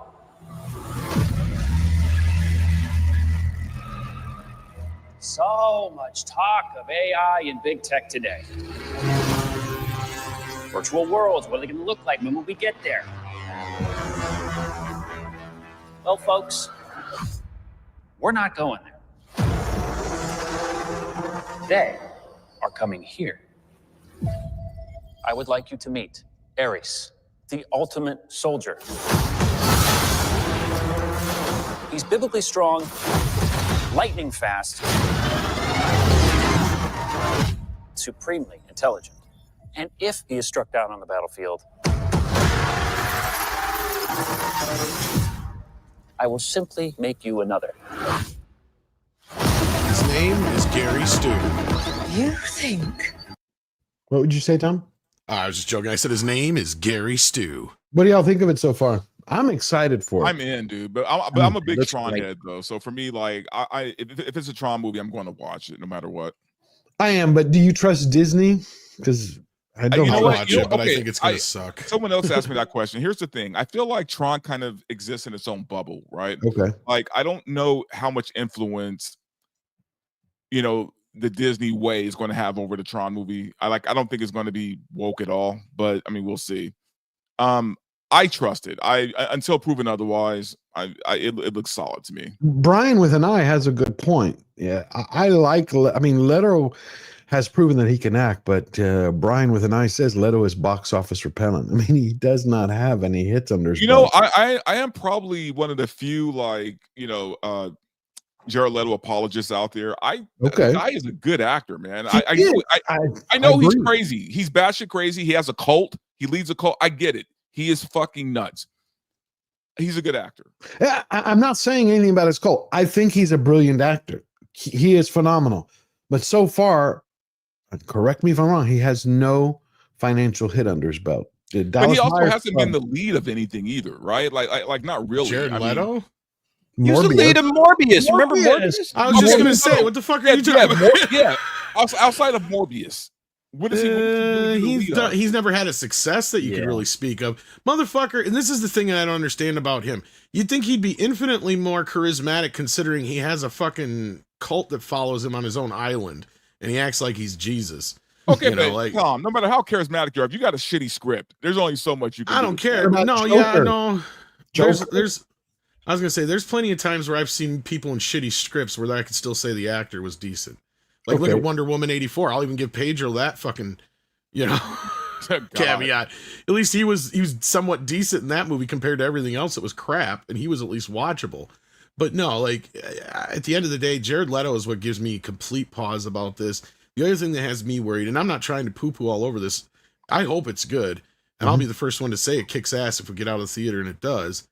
But to me, it looks like, because the rumor was for years, there was 2 scripts going around at Disney.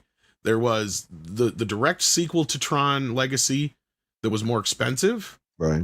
And then there was a cheaper Tron sequel that was set in the real world.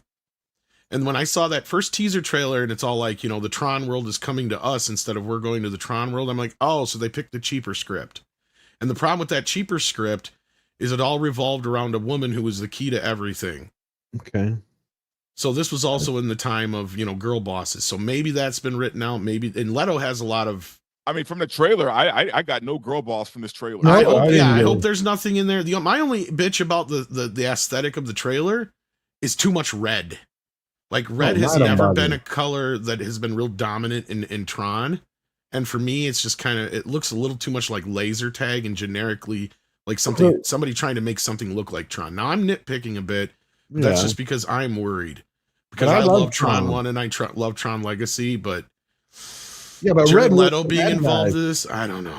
No, But- look, don't get me wrong. I'm cautiously optimistic, right? Like I'm going to watch it. But I'm just hoping. Like it might fucking suck, but I'm hoping that it's good. I'm hoping it's good. What do you think, Steph?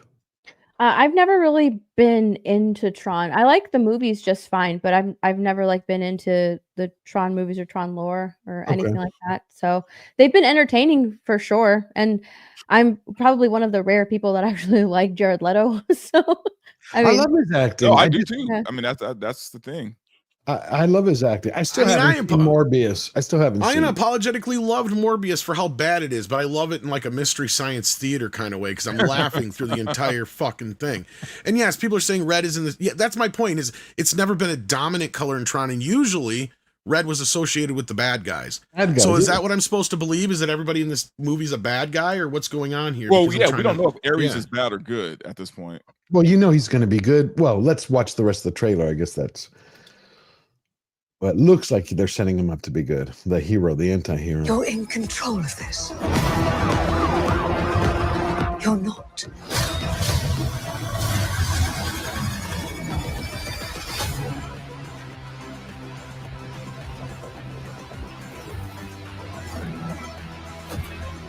What are you? I'm looking for something.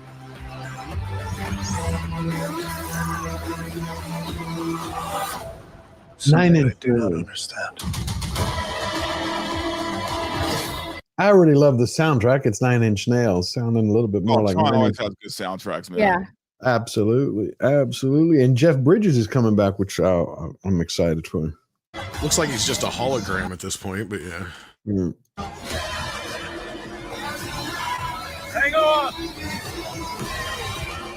Malfunctioning program who wants to live. Yeah, but where's his kid and shit? I don't know. That's the thing is I wanted to see the continuation from Legacy. Yeah, That's I what wasn't has me sure worried, why Sam and Cora weren't in this, but maybe they'll explain it. Hopefully it's not some shitty explanation. What? Hopefully it's not some shitty explanation either, like they die off screen in some stupid way. Capadon, it looks like it's going to be Leto. That's what it looks like so far. It's just a feeling. Fascinating.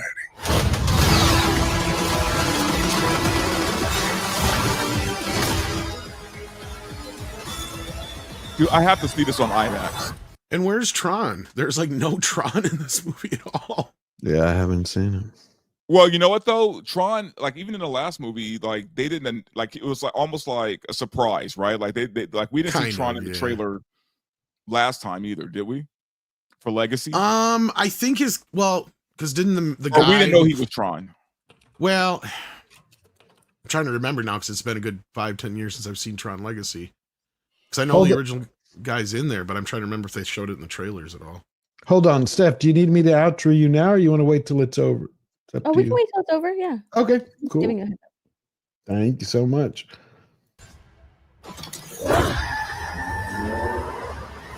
He was Rinsler in Legacy. Yeah, okay.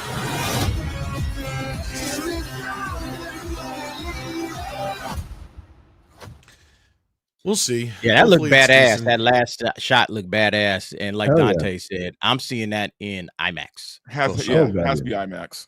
Yeah, it looks entertaining. I wish I was more excited for it because I've just never been a Tron person. But it looks entertaining. I've liked all the other ones before, so I'm I'll actually probably looking be more more forgiving with it since I don't know a lot of the lore and stuff. I'm looking more forward to the 4K release of the Be like original the Tron. Be the normie Tron viewing person. It's okay. But to be and a that's the thing. Tron has never played very well with normies. Which is, I get it. It's a little heady. Now the second I film liked actually it, though. played a lot better than probably should have been expected, but Disney I think had higher expectations for it than For they Legacy? should have. Yeah, because Good. they forgot how bad the original Tron played in theaters. Oh, It yeah. didn't do very well. Yeah, the And original Tron didn't do great in the box office. the only reason I think it lived on even longer than it did, and it probably didn't get forgotten, was because, believe it or not, it was one of Disney's first VHS releases. So I think that's one of the reasons why it lived on for so long. Is Well, and it got had some great so video games popular. too. We're right. Yeah, they had some video games and other things, and it just happened to just kind of stick around. And then the DVD sold really well when that came out, and I think that's what kind of prompted them to do Tron Legacy. And I think they just overestimated the demand for it. But that was also at the time Disney was just grasping at straws trying to find boy properties before they bought Marvel and Star Wars. Yeah, that's true.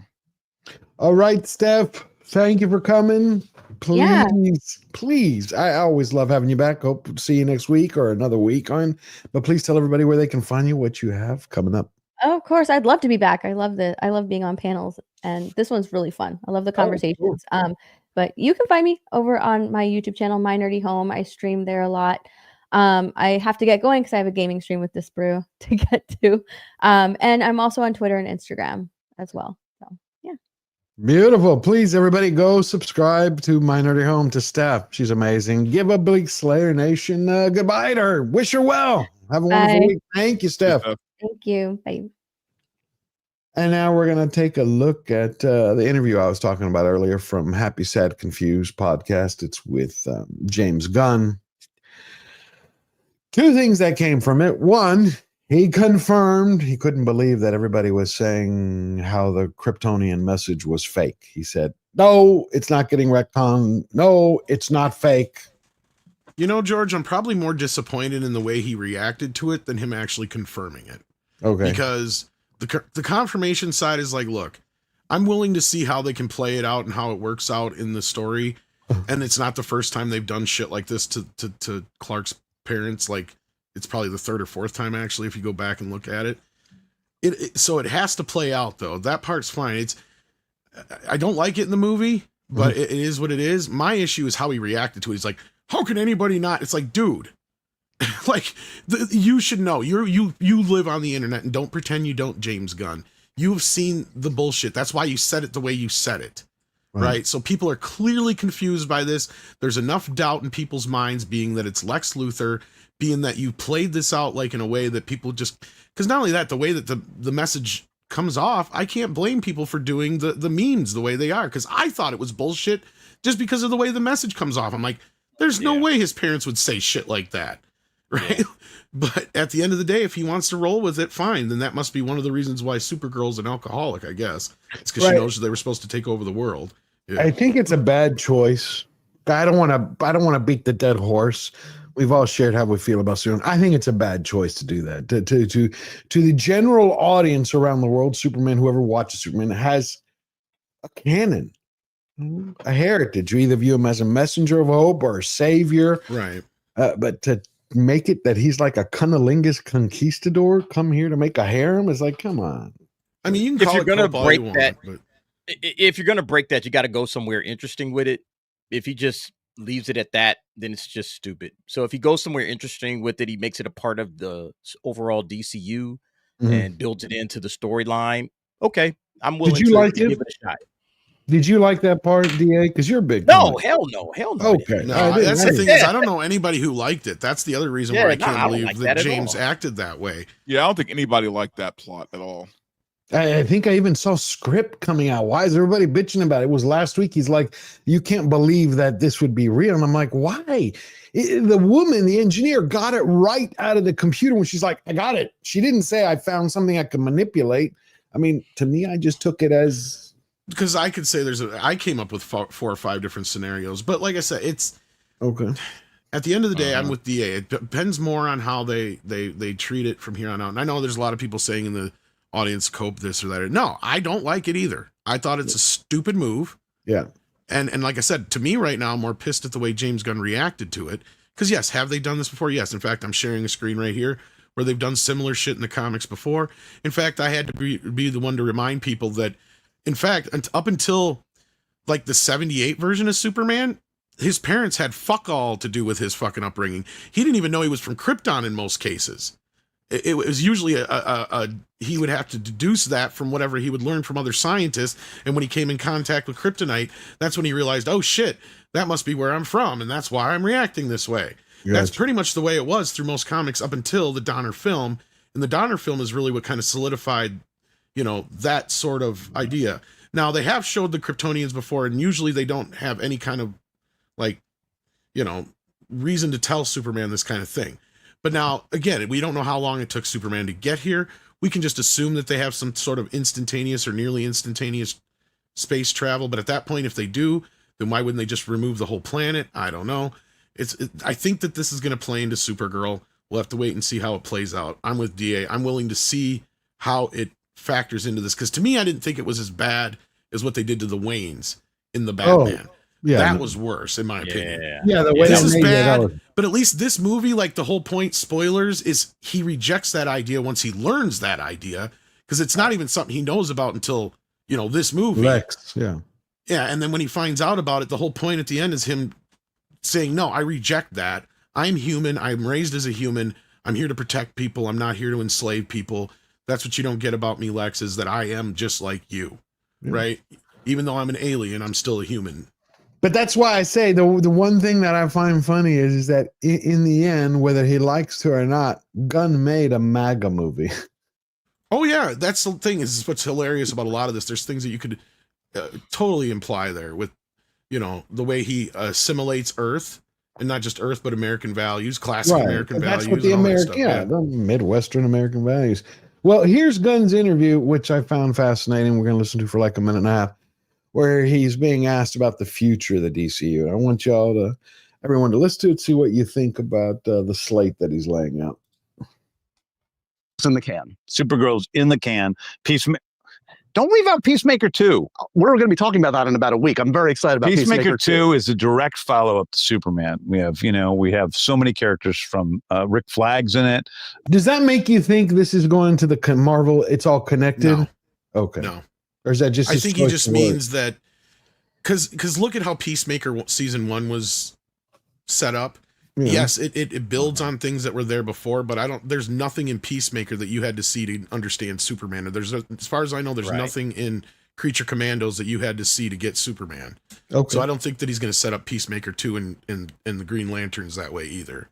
At least that's my opinion. I don't think he would. Yeah, no, I don't think he is either. He's going to share characters. So like Rick Flag he was in Creature Commandos. Rick Flag was in Superman. Rick Flag will be in Peacemaker season 2 and probably a bunch of other stuff. But I don't think it's like you got to do homework. I don't think that's what there is. Yeah. Even with Peacemaker, they showed you plenty of like if you'd never seen the Suicide Squad, you would just think it's flashbacks in the show. Okay. Right? Like the way they treat it. So and I think that's how they're going forward, because we'll have to see how it goes, because like even the Peacemaker cameo in the movie is just so throwaway and just there for people who know, right? Like it doesn't factor into the movie at all. So, all right. Hawkgirl, Maxwell Lord, Guy Gardner. So it's the direct follow-up to Superman, and but very R-rated. I can't wait. See, and that's the other thing. It's R-rated. Yeah. We're going to see not only Lobo but Crypto in Supergirl. Lobo is so freaking awesome. Jason Momoa is so.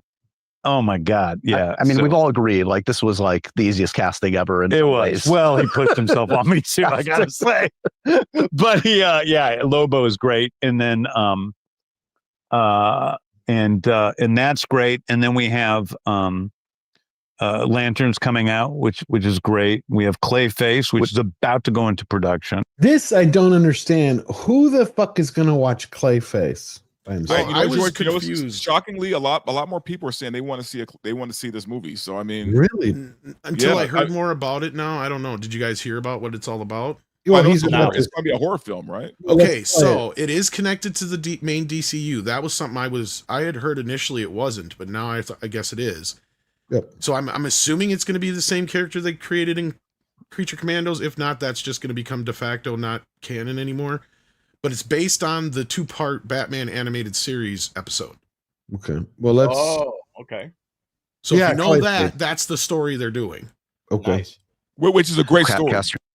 And I'm now starting to wonder if Batman might not show up yet, because in another interview, actually, it's this interview. Yes, it's this interview where he flat out. because they ask him about Batman being casted. Yeah, We'll well- see him before Batman, and he doesn't want to answer, and that's where I think we may see our first What? time we learn who Batman is in Let's get to Clayface. that. Yeah, let's get to see what he says.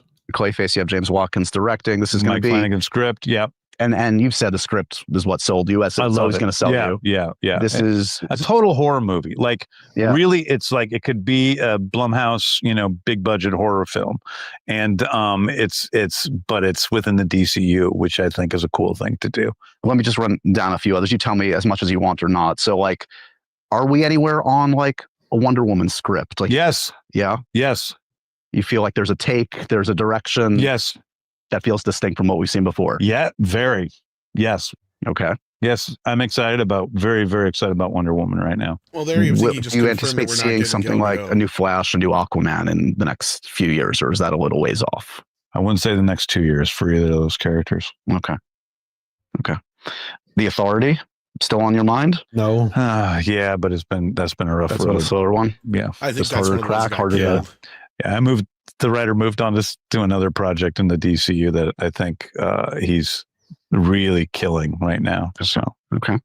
And that project would be another movie. that we haven't talked about. Yeah. Okay. Swamp Thing. Has Mangold delivered a script?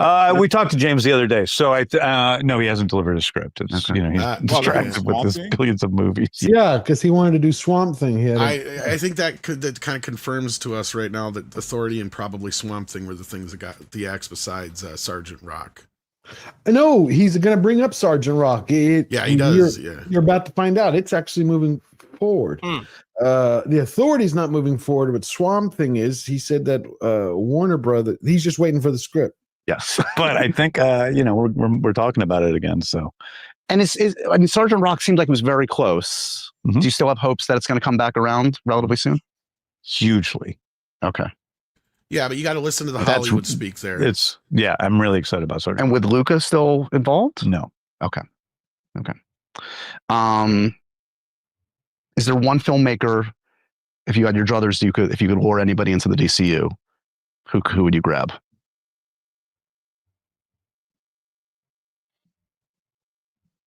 Make your pitch. Matt Reeves. You already got him. Oh, he's in the DCU. He's not in the DCU.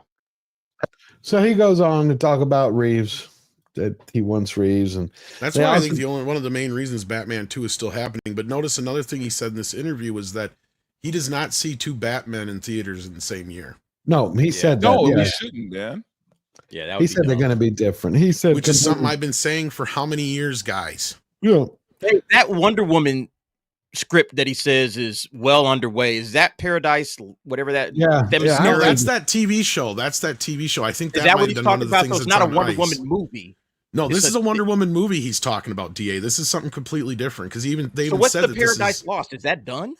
I think haven't that heard might be shit one of about the things that's on ice. Yeah, I don't know how far along that is, but it might be Look, my connected with the opinion movie. is those Batman, Wonder Woman, Superman need to be movies. I don't think they need to be TV shows.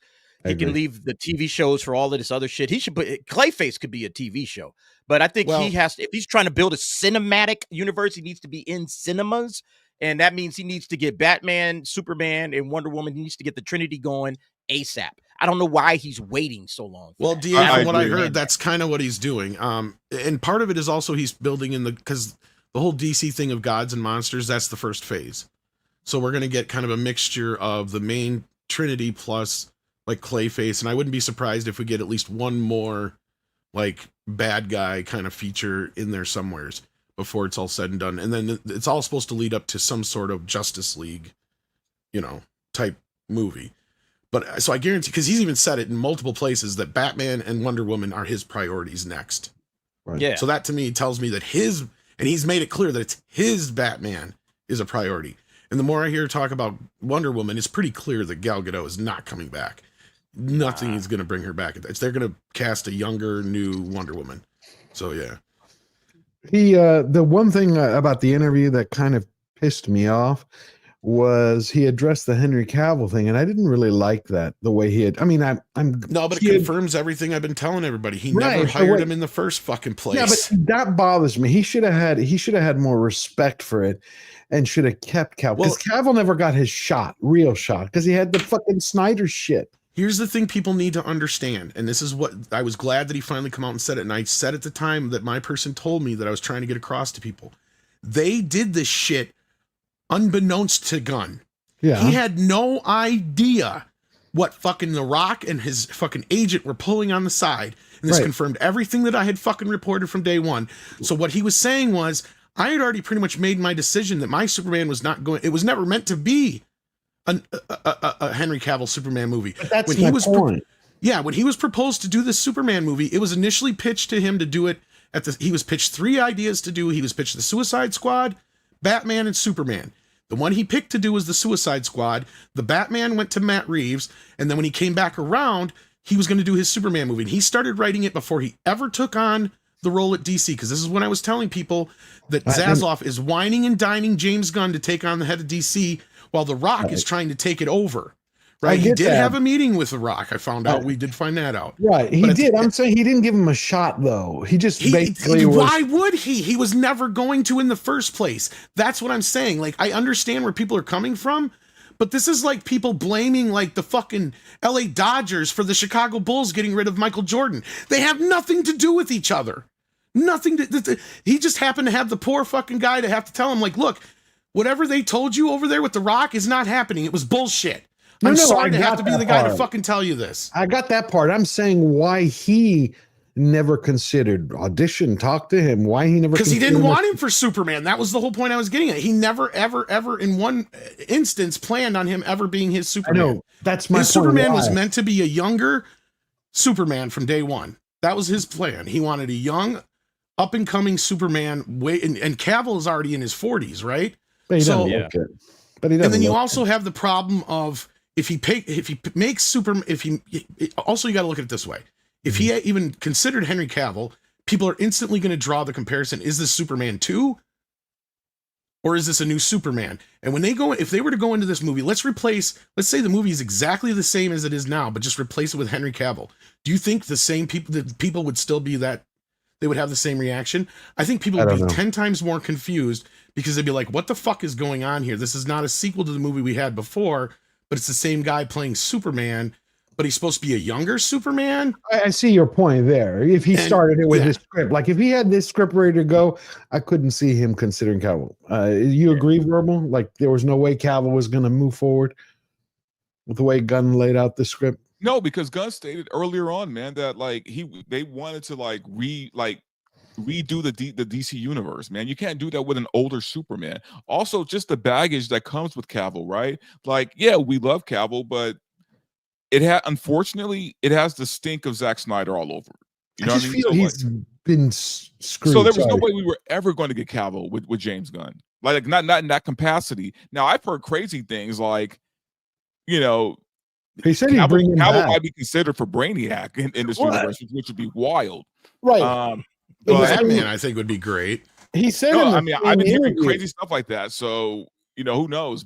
And I think James Gunn likes Henry Cavill. There was no way he was ever going to be Superman in this universe. What he said, and I do think he'll bring him in. What he said, you can't plug him into that script. That wouldn't make any damn sense. But because he's already had 3 movies in Zack Snyder's universe, so people would have automatically carried that Superman over into this. So it's just a continuation. You know, he didn't get rid of the Peacemaker either. Oh, so James Gunn's just continuing this universe. That's how people would have read it. And then it's like there's so much. The tone is completely different from what we got with those Zack Snyder films. It just would have been jarring. You know, you got like kaiju and crypto and all kinds of stuff that was not a part of Zack Snyder's universe. I don't think it would have worked just based on the tone of the films. You know, his film was I think it would have killed the movie. And then how did he bring Peacemaker over from the DC? Because that has a similar tone to Superman. Like Suicide Squad and Peacemaker, they fit enough. And I still have a feeling that a lot of Peacemaker season 1 is going to be, and Suicide Squad are going to be completely disregarded. Yeah, because they already showed 2 John Cena's meeting each other, so there's going to be an alternate universe. There's an alternate universe thing that they're already kicking off, and I've been telling people this from the start that even though look, I get it.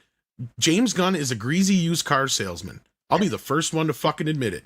For all those people who claim I'm a gun goon or whatever the fuck, fuck you.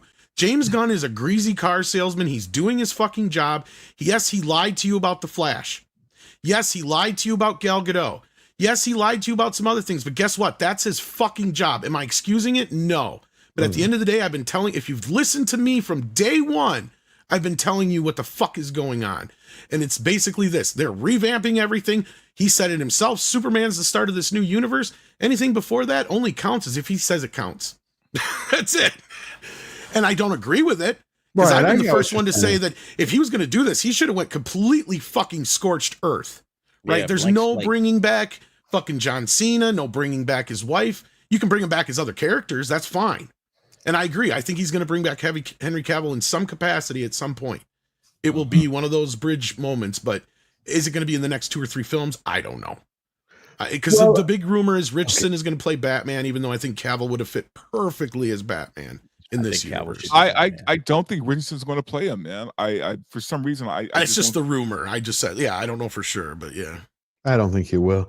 But DA, what do you think? The fact that in that interview, Gunn basically says again, Cavill was a class act, and then the interviewer asked him, the host asked him, "Do you ever think there's a role for Cavill in your universe?" And he says, "Absolutely." And he talked to him. He goes, "I think he'd have a role somewhere." I remember he talked to him like right after the news came out. He had said, "Yeah, me and Cavill had a sit down. We had a discussion. And there's an opportunity for him to play a role somewhere in DC." You got to give Gunn credit for that because he didn't have to.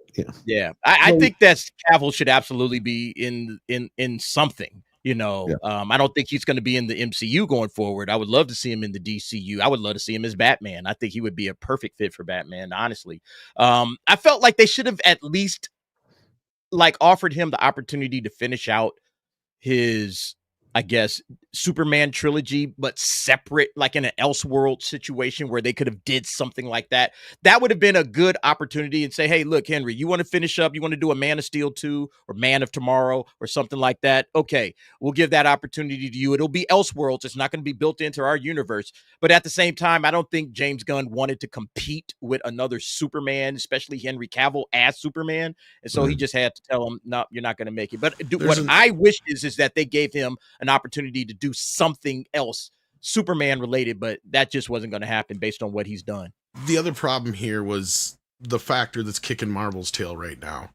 And this is another reason why I knew that Henry Cavill was never going to play Superman again unless Black Adam was a humongous hit. Yeah. And then you would get like this side, like DA said, you would have got this side universe, but that's just because at this point, all those actors cost a mint to bring into anything. You want to bring Gal Gadot, you want to bring Ben Affleck, you want to bring Henry Cavill, any of those guys into anything now, it's just like the Marvel problem. You're going to be spending millions of dollars. Because look at the fucking budget compared to the casting budget, right? That's the thing. Henry Cavill right off the bat, you're talking, tens of millions of dollars, and some of the other cast members to where their Superman here cost $750,000. Their lowest cost them about $750,000. The biggest player in this was Lex Luthor, and that was Nicholas Hoult, and that pretty much in line with Gene Hackman, right? No, he didn't make as much as Brando, but Gene Hackman got a nice payday for that. So, and that's kind of where I see this as a similarity. What you didn't have is a Brando that you're paying out the ass to, and you don't have another returning character that you're paying out the ass to. Right. So, and I'm sure all that's built in to where these guys are not going to be paying out the big paydays like they did to Robert Downey Jr. and all those guys. Cool. And now we're moving forward. We're going to go through this really quickly before we wrap up. I'm not going to do a lot of politics today. I just want to bring up the how Judge Dredd got TAIKAD. This is the worst. This is the biggest fucking mistake I've seen in a long time, dude. I agree. Oh my God. Taika Waititi. How did he get this job? He sucked, fucked, blew everybody at the studio. Everybody. Cats, women, men, sheep, whoever it was, because Taika Waititi needs to return to what he does and stay the fuck away from movies. Pardon me. Why would he even want to do this movie? It's his buddy, his friend. friend. It's not even his kind of movie, man. No, right? Verbal. Where's the Flash Gordon Taika Waititi movie I was promised 3 years ago? See, I'd rather see that than this. Exactly. I'd rather watch Flash Gordon. That's in his wheelhouse. Exactly. Yeah. Yeah, he needs to go back to Jojo Rabbit. I like Jojo Rabbit. I don't know Right, why he keeps exactly. coming into this space, man. Like, Yeah, but I do Taika like Drew Waititi- Pierce. I think Drew Pierce is a good writer. So The I'm problem okay is with there. it. But He's very good. He's very good at indie, like quirky movies. He needs to just stay in that. Yeah, He does. He has pictures of somebody in a ball gag somewhere. Yeah. Oh, absolutely. There's no other way, because come on, DA, does it make sense? Judge Dredd, since Carl Urban nailed that, you want to see that? You want to see basically Dredd go all Thor, Love, and Humper? I mean, come on. The fact that we never got a direct sequel to Dredd is criminal, man. Yeah. You know what's even more kick to the teeth to this whole thing? Is this story dropped on the same day that he was in the Mortal Kombat trailer ripping it up online. Yeah. So that's him. Oh, I mean, he's Carl basically Urban. Yeah. So he's tied to that franchise now. So this was all like, this was set up to do some kind of like bidding war, because I'm sure that whatever deal they were probably setting up initially fell apart. So they're probably trying to start some kind of bidding war for this. But to me, the problem is Taika Waititi. Like, if you had a different creative visual person on board with it, even Zack Snyder would probably be a better fucking choice than this. Easily. Oh my God. I mean, at least with Drew, you got a decent writer to where you just tell Zack what to do, right? Like, yeah. Yeah, and I think Zack Snyder works well. I'm sorry, go ahead. No, I was just gonna say he works well with existing franchises, and you know, if he's writing his own shit, it's Sucker Punch all day. That's what we're gonna get from Zack Snyder. Zack Snyder cannot do anything. He cannot do anything that he writes. He cannot. Somebody else's, the 300 proved it. Watchmen proved Zack it. Snyder with an original idea is terrible, man. No, but you need somebody like a Robert Rodriguez or somebody like that who's going to invoke you, going, "Oh, I could see that guy playing in this universe." Because that's the thing. Taika Waititi, and I asked Andre if he was busy. He's a little busy right now, but he might pop in if he gets a chance here. But he'll be the first to tell you there's only like maybe one or two types of stories in the Judge Dredd universe that Taika Waititi could do, right? And that's where he's not going to be able to tell you because he claims he's a fan, but that's where Andre's like, what kind of a fan? The undead. Because we have seen. Go ahead. I'm sorry. I'm just seeing if I was right. Do you think he would do well with the undead Dredd universe? You know, the whole. He said more like the fatties and shit like that. Oh, yeah. Again, can someone tell me why Taika Waititi is popular in Hollywood? Like, he keeps getting offered projects. It's like he's actually because of his stuff that's actually his, like the Jojo Rabbit thing that was very critically appraised. Very good. Before that, he had like the vampire thing, right? What we do in the dark or shadows or whatever, and that really hit big. Ragnarok was, for the most part, by the general public and box office wise, and for the most part critically acclaimed. Yeah, but then you had Thor: Love and Humper. Thor: Love and Thunder was a huge misstep for him. And that TV series he did that was a remake as well, the Terry Gilliam one. Andre's here. Hold on. Oh, he made it sooner than I thought. So he can kind of get into this. Yeah, we were just talking about what things that Taika Waititi would actually possibly be any good at in the Judge Dredd universe, is where I was leading. Yeah, greetings. First of all, thanks for having me. Absolutely. We're trying to figure out how Dredd got Taika'd. Yeah. I'm not British, but I do know my Judge Dredd in 2000 AD. Okay. And I haven't heard your discussion prior. And greetings, gentlemen. Pleasure. Greetings. Always glad to have you. Again. I'm flipping out because the fact that I love Dredd with Carl Urban and I love some of the comics. I haven't read all of them, and I can't. I'll hook you up with some really good ones if you want. Tell me. But can you see Taika of anybody doing this, giving it the Thor treatment? It's just yes and no. Okay. It depends entirely on which aspect of the source material you want to bring forth. Okay. Because Judge Dredd, this is the cool thing with Judge Dredd.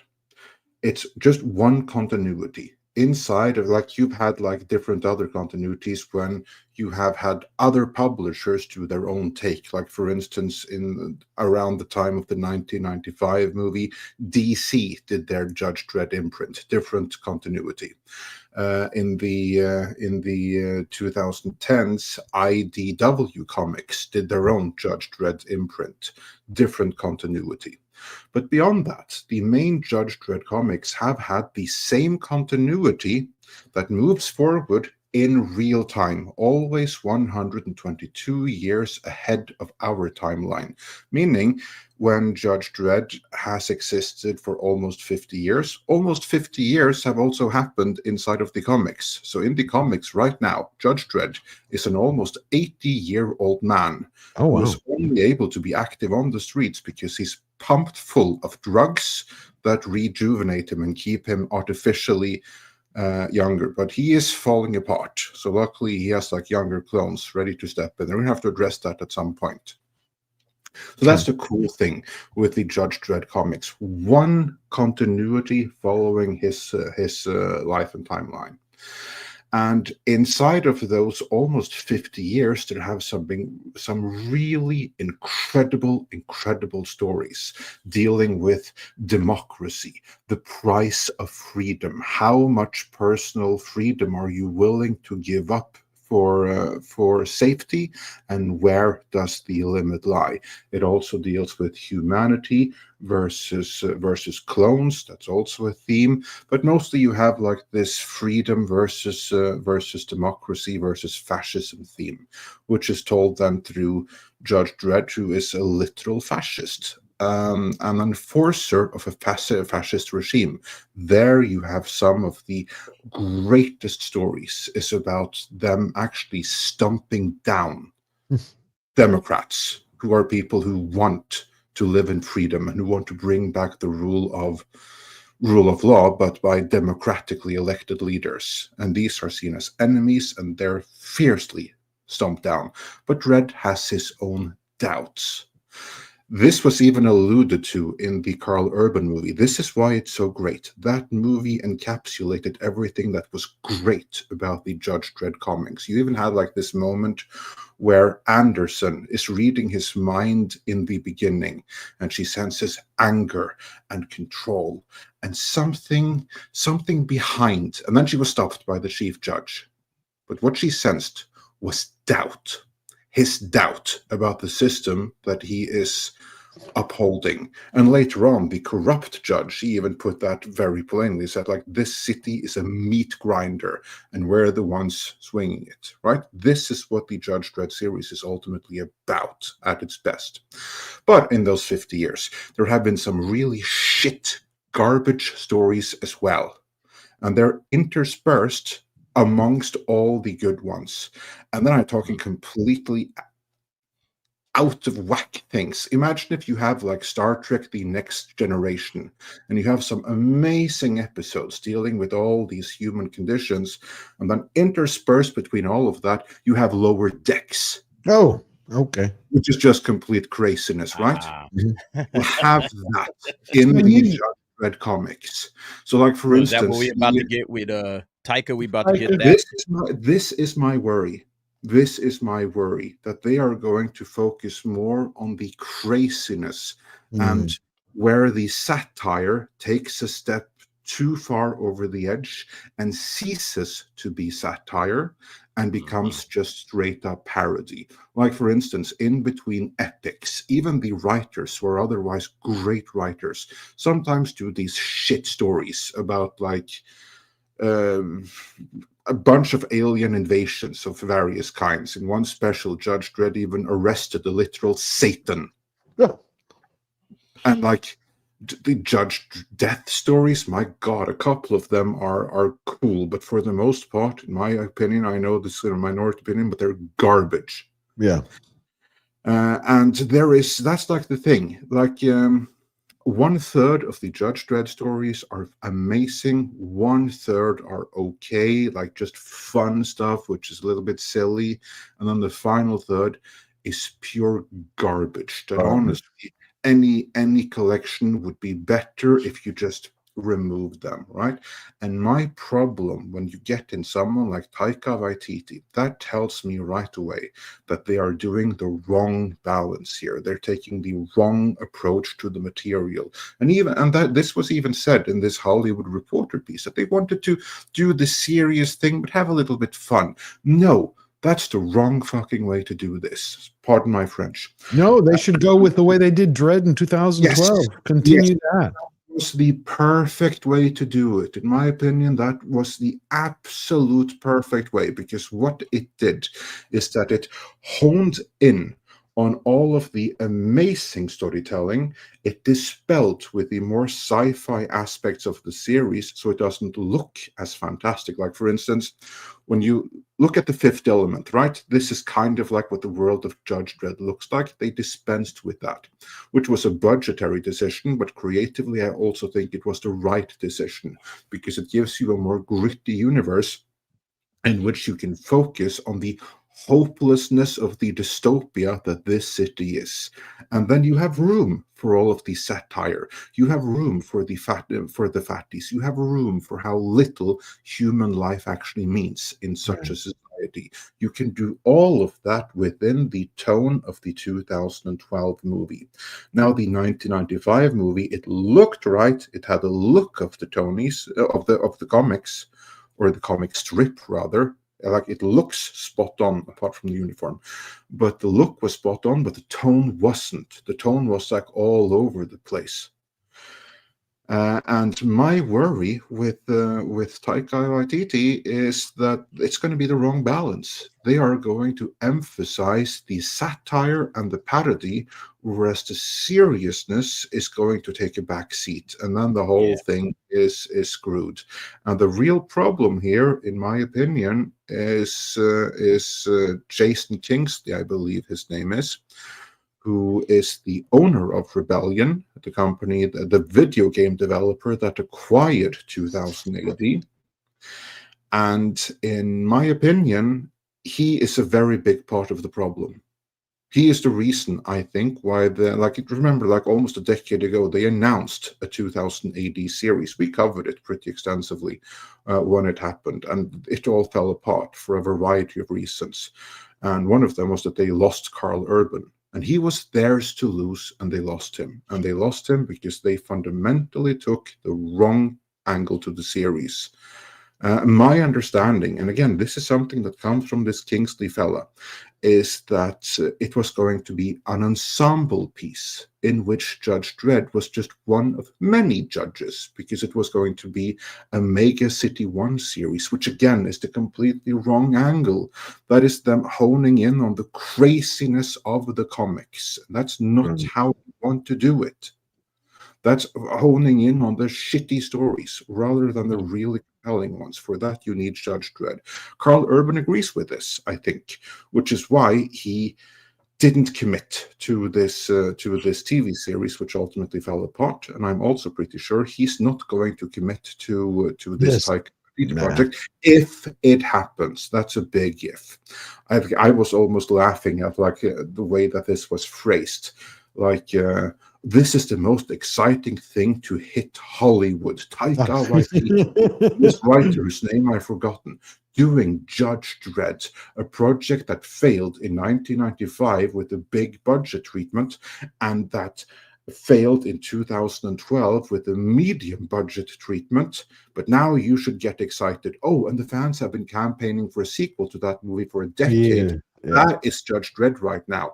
Now people have washed away Stallone. No one thinks of Stallone anymore when you say Judge Dredd. Now it's all Carl Urban. Great movie, needs a sequel. But Verbal Riot, you're connected. What have you heard from your people in the industry? Anyone excited for Taika Waititi taking on Dredd?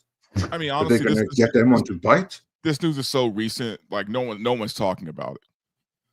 Or it's been very, very low chatter.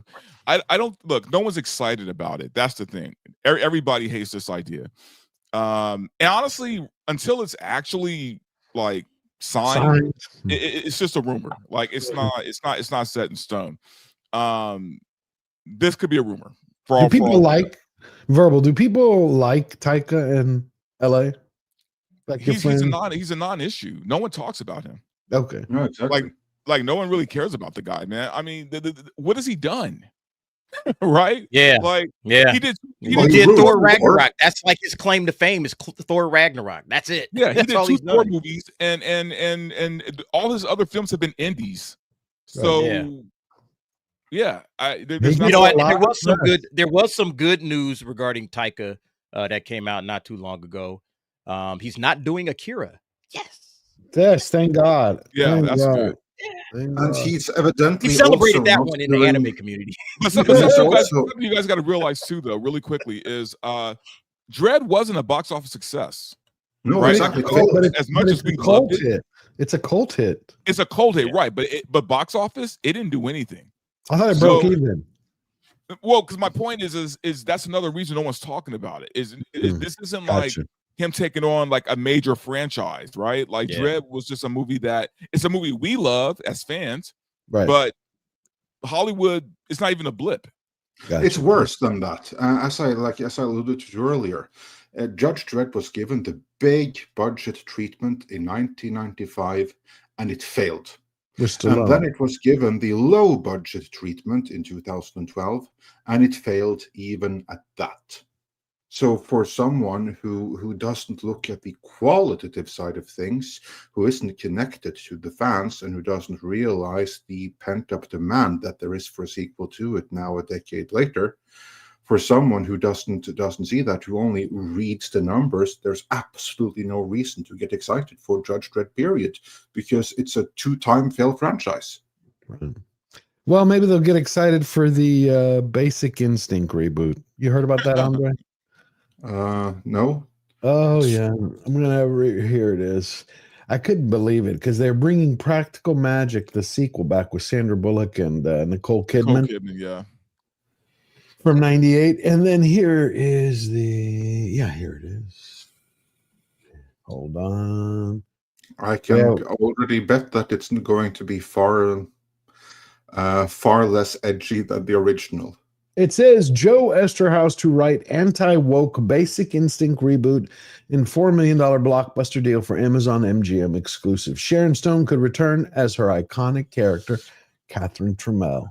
For the second time, then, because there is a Basic Instinct sequel already. Yeah, they want to reboot the whole universe and start it over for Amazon MGM. So he got a Basic Instinct is not the freaking universe. I know, that's what they were saying in another article, the Basic Instinct universe. You know how they call everything a universe now? It said the deal is the biggest spec script sale of the year so far and commits Amazon to a $2 million payout against a potential $4 million to Esterhaus if the movie is made. To those who question an 80-year-old man is writing a sexy erotic thriller, the rumors of my cinematic impotence are exaggerated and ageist, Esterhaus said in a statement to The Wrap. I call my writing partner the twisted little man, and he lives somewhere deep inside me. He was born 29, and he will die 29. And TT tells me it's sky high up to write this piece and provide viewers with wild and orgasmic ride. That makes me very happy. I'll say I have no idea who this Esterhaus is. I have not heard about him, but I do believe him when he says that. I mean, directors like Jess Franco, Tinto Brass, even if when they were up in their 70s, 80s, they never stopped doing what they did. If this guy is anything like that, well, much me stories behind him and more power to him, I guess. But yeah. It's crazy. So, But could you imagine getting Sharon Stone back for a sex scene? I don't know. It just doesn't. DA, are you seeing that Basic Instinct little flash? At 70 years old? Well, I don't know. What the hell are they talking about? She wants to flash a little bit of coochie. I don't know. It's crazy. It's crazy. All right, we're gonna do a quick palate cleanser, and then we'll. Wait. I will say this: Cass Sidney Sweeney, I'm in. You're always in the Sidney Sweeney. I'm all in. That's because Verbal Riot is a wise man, and I'm all in too. He's a Viewcaster. Yeah, we're all there. I'll be there opening night. Absolutely. I still say Salma Hayek could probably pull it off. Did you? I saw her in a picture. She is hot. Yeah. Oh, Right. God, That I woman love doesn't age.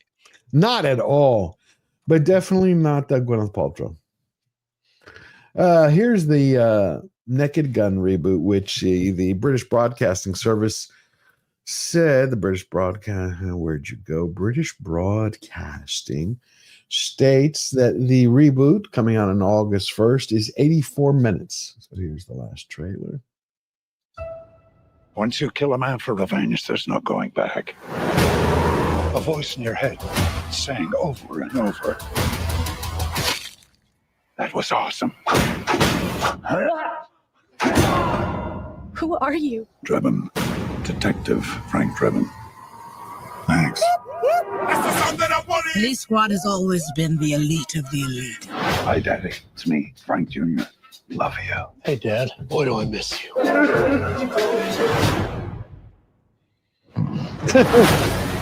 And you, Frank, are the best of the best. I need a bathroom. I need this room immediately. There's a line, man. Police business.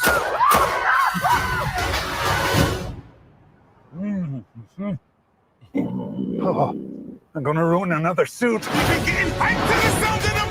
Over here, Lieutenant. I think someone murdered my brother. Please, take a chair. Thank you. Was that Pam Anderson? I think it Yes. was. Yes. That That's is? Pam Anderson. Yep, it's Pam Anderson. Yeah. She's the new Priscilla Presley. Oh, wow. It's probably the daughter. Oh, fine. She's what? She's probably the daughter of Priscilla Presley's character. God, that's cool. It would fit the theme, I'm Says he guessing. served 20 years for man's laughter. You mean manslaughter? Must have been quite the joke. They're going to shut down police squad if you do not solve. That actress Busta always Rhymes. plays a cop. Which one? CCH founder. Yeah. She plays She a was- cop in everything. She was the bomb on the shield. Yes, she was. She was. She went against Chickless's character. They were, yeah. This case. Do this by the book. Show a little respect. Why? Who's going to arrest me? Other cops? Yes. Is she serious? Is he serious? No. It seems Mr. Drebin might be more of a problem than we thought. I want you to keep an eye on him. This oven is disgusting.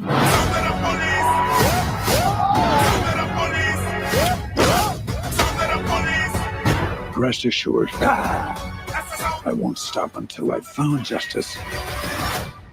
What do you want, little one? Your ass.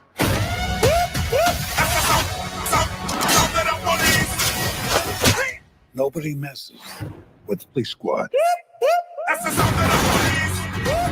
We've upgraded your car with the most advanced crime-fighting tech. Drive forward 30 feet. Very smooth. Oh! This place is falling apart. I can't wait, man. I cannot wait. Yeah. That looks awesome. Me And it's like, too. look, and it's only going to be 85 minutes. It's not going to be like hour and 50 minutes or something like that. It's an 85-minute movie, in, out, gags galore. Look, I love it, man. I can't wait. I used to go to these movies all the time. The Naked Guns, the Hell yeah. scary movies, all of those Mel Brooks spoofs. Those are awesome, awesome stuff. Can't wait. I'm there. I'm there with you. I want to laugh. We haven't gotten a good laugh in a while. Yeah. And Well, we don't get a lot of comedy anymore. no, not real comedy. We don't. We actually don't even get I any can't remember comedy. the last comedy I saw. Oh, Andre, you have to get going. We're wrapping up. I here. do, unfortunately. There Okay. was a supercut that had my name on it before Oh. I leave, I think. Hold on. Let me see. Fletcher, bring it up. Razor burn for $2. Andre, is it true firearms mandatory in Norway? Yes and no. No, it is not mandatory in mainland Norway, far from it. However, there is an island off the coast of Norway. This island is called Svalbard. This is where they shot Superman. The scenes where you have like this home castle in the snow and stuff like that, that's filmed in Svalbard, Norway. There, in that island, firearms is actually mandatory. Reason being, there's polar bears wandering the streets, and if you walk alone at night, they will eat you and kill you. Damn. Which is why you need to have. So firearms John on Peters you. was right. Yes. Wow. Damn. I do He know on was the right. mainland though, you are required to have battle axes though. Yes, let's just go with that. But All right, then. I'm got to come to Norway now. Huh? I'm coming. well, they're going to take your guns That's from wild. you and in the customs and tell you. As long as they take my gun and give me one of their women, I'll be fine with that. Fair play. Oh, God. Then again, I might need the weapon. Thank you, Andre. Always great to have you here. Anytime you want, drop on by. Love having you here, my friend. Well, thanks for having me. Good to seeing you all, and have a great rest of the show. All right, yeah, we're wrapping up now. Take care. Thank you. Take care, Andre. Let's just, Fletcher, let's just read the rest of the super chat. So then when we wrap up the last one, we can just keep going. Tiki the Mighty for $5. I always thought Alan Richards should play Booster Gold after seeing him in Blue Mountain State. I never thought about that.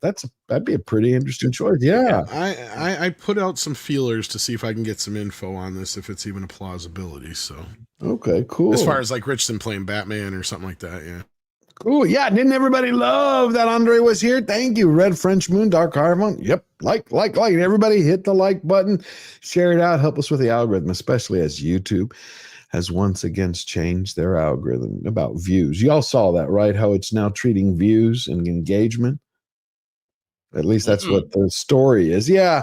Yeah. I don't know. Wait, what's the story? Supposedly, again, pinch of salt, that your engagement now doesn't count. You don't get a full view. If someone just clicks the video and just listens to it, they either have to hit the like button, comment, share, or watch it longer than 2 minutes. That's supposedly Master of the, what's his name? TDS. Oh, TDS. Yeah. And I've seen some proof to this. So, I mean, I can't poo-poo it. Yeah, he brought out a lot of receipts. So you might want to go check out the video. It's interesting. They're saying that's why. I wouldn't be surprised. It's another way for YouTube to screw us over. That's why a lot of people say their money is down when you're seeing per view what you're getting. It looks like they're going through that phase again where they're pushing, the big networks, because we're slaughtering the networks. That's the reality. Yeah. Well, which kind of gets us off of, we never really got into the Colbert stuff, but it's like, that's exactly part of what killed that show. Well, part of it, but that's the main piece of it, because they fired that dude because they were not bringing in the money that they used to on late night television. Nope, that's our last piece. Let me get to these. Razorburn for $2. George, favorite 9 Inch Nails LP, Pretty Hate Machine. It's Pretty Hate Machine for me first, then the Downward Spiral. Downward Spiral, yeah. And then I did kind of like With Teeth, kind of. Quake. I also like Quake, but Pretty Hate Machine first, Downward Spiral. Fragile's kind of cool too. Pretty Hate Machine. I'm all the way with Pretty Hate Machine. Thank you, Razorburn. And then Mark Daly for another $5. A Real Basic Instinct reboot with Sydney Sweeney replacing Stone and Cavill replacing Douglas. That would work. He's almost too pretty for Basic Instinct. Instinct. Ladies and the guys to go watch it. Oh yeah, yeah. Oh yeah. You're not wrong about that. I'm there any day for Sweeney, but we need somebody else too. I don't know, Salma Hayek. There's something about her. TGB Monster, he's back again. He gifted one George Giant Slayer membership. He keeps them coming. Thank you, TGB. Great support. Or maybe Anna de Armas. Sure, she's not big enough. Nice. Not big enough boobs. Well, good ass. Boobs are boobs. She's fun to look at. Yeah, as long as they're real. I know. I'm a boob man, and not men's boobs. All right, we are going. That's what I mean by real now. We're going to take a look at Stephen Colbert. You have so many people from Charlemagne the God who are blaming Trump. Fuck that guy. You saw that clip? Yeah, I will play. Yeah, and Charlemagne's a piece of shit. He looks. Sometimes he comes across so reasonable, but then there are moments where it's like that. It's just pure grifting. Wasn't there like a singer in like the 80s named Charlemagne or something? I swear to God. There might have been. Every time y'all say his name, that's all I can think of is like some R&B singer from like the 80s or something like that. Yeah, he has some of the worst takes ever going on. He takes no accountability, man. And he blames Trump for everything. He does. And he calls him a tyrant. This is a thought. We'll play in a second. But let me ask everyone this. If you told your boss to shove it up his ass, what do you think would happen to you? This is something the mainstream media refused to show you or tell you. 3 days, about 72 to 96 hours before it was announced that Colbert got his Next. He said this live or pre-recorded. Their own fucking words. In their own words. Yeah, me. I'm God of the universe in my own words. That means nothing. That's like when somebody says we've done an investigation, an internal investigation. Right. The point is we'll go around the table. I'll say what I think about him. First of all, I don't think Colbert has ever been fucking funny. I don't. I think Craig Ferguson was meant for that. Yeah. He's 10 times funnier. He got screwed out of that, actually. Yeah. And the fact is that Colbert has lost the money for a decade. He gets paid $15 million a year. They lose $40 million a year. They also have 200 staff. He just told his bosses and their bosses' bosses to go F themselves. So I think he got what came to him. He got what was coming to him. What do you think, DA?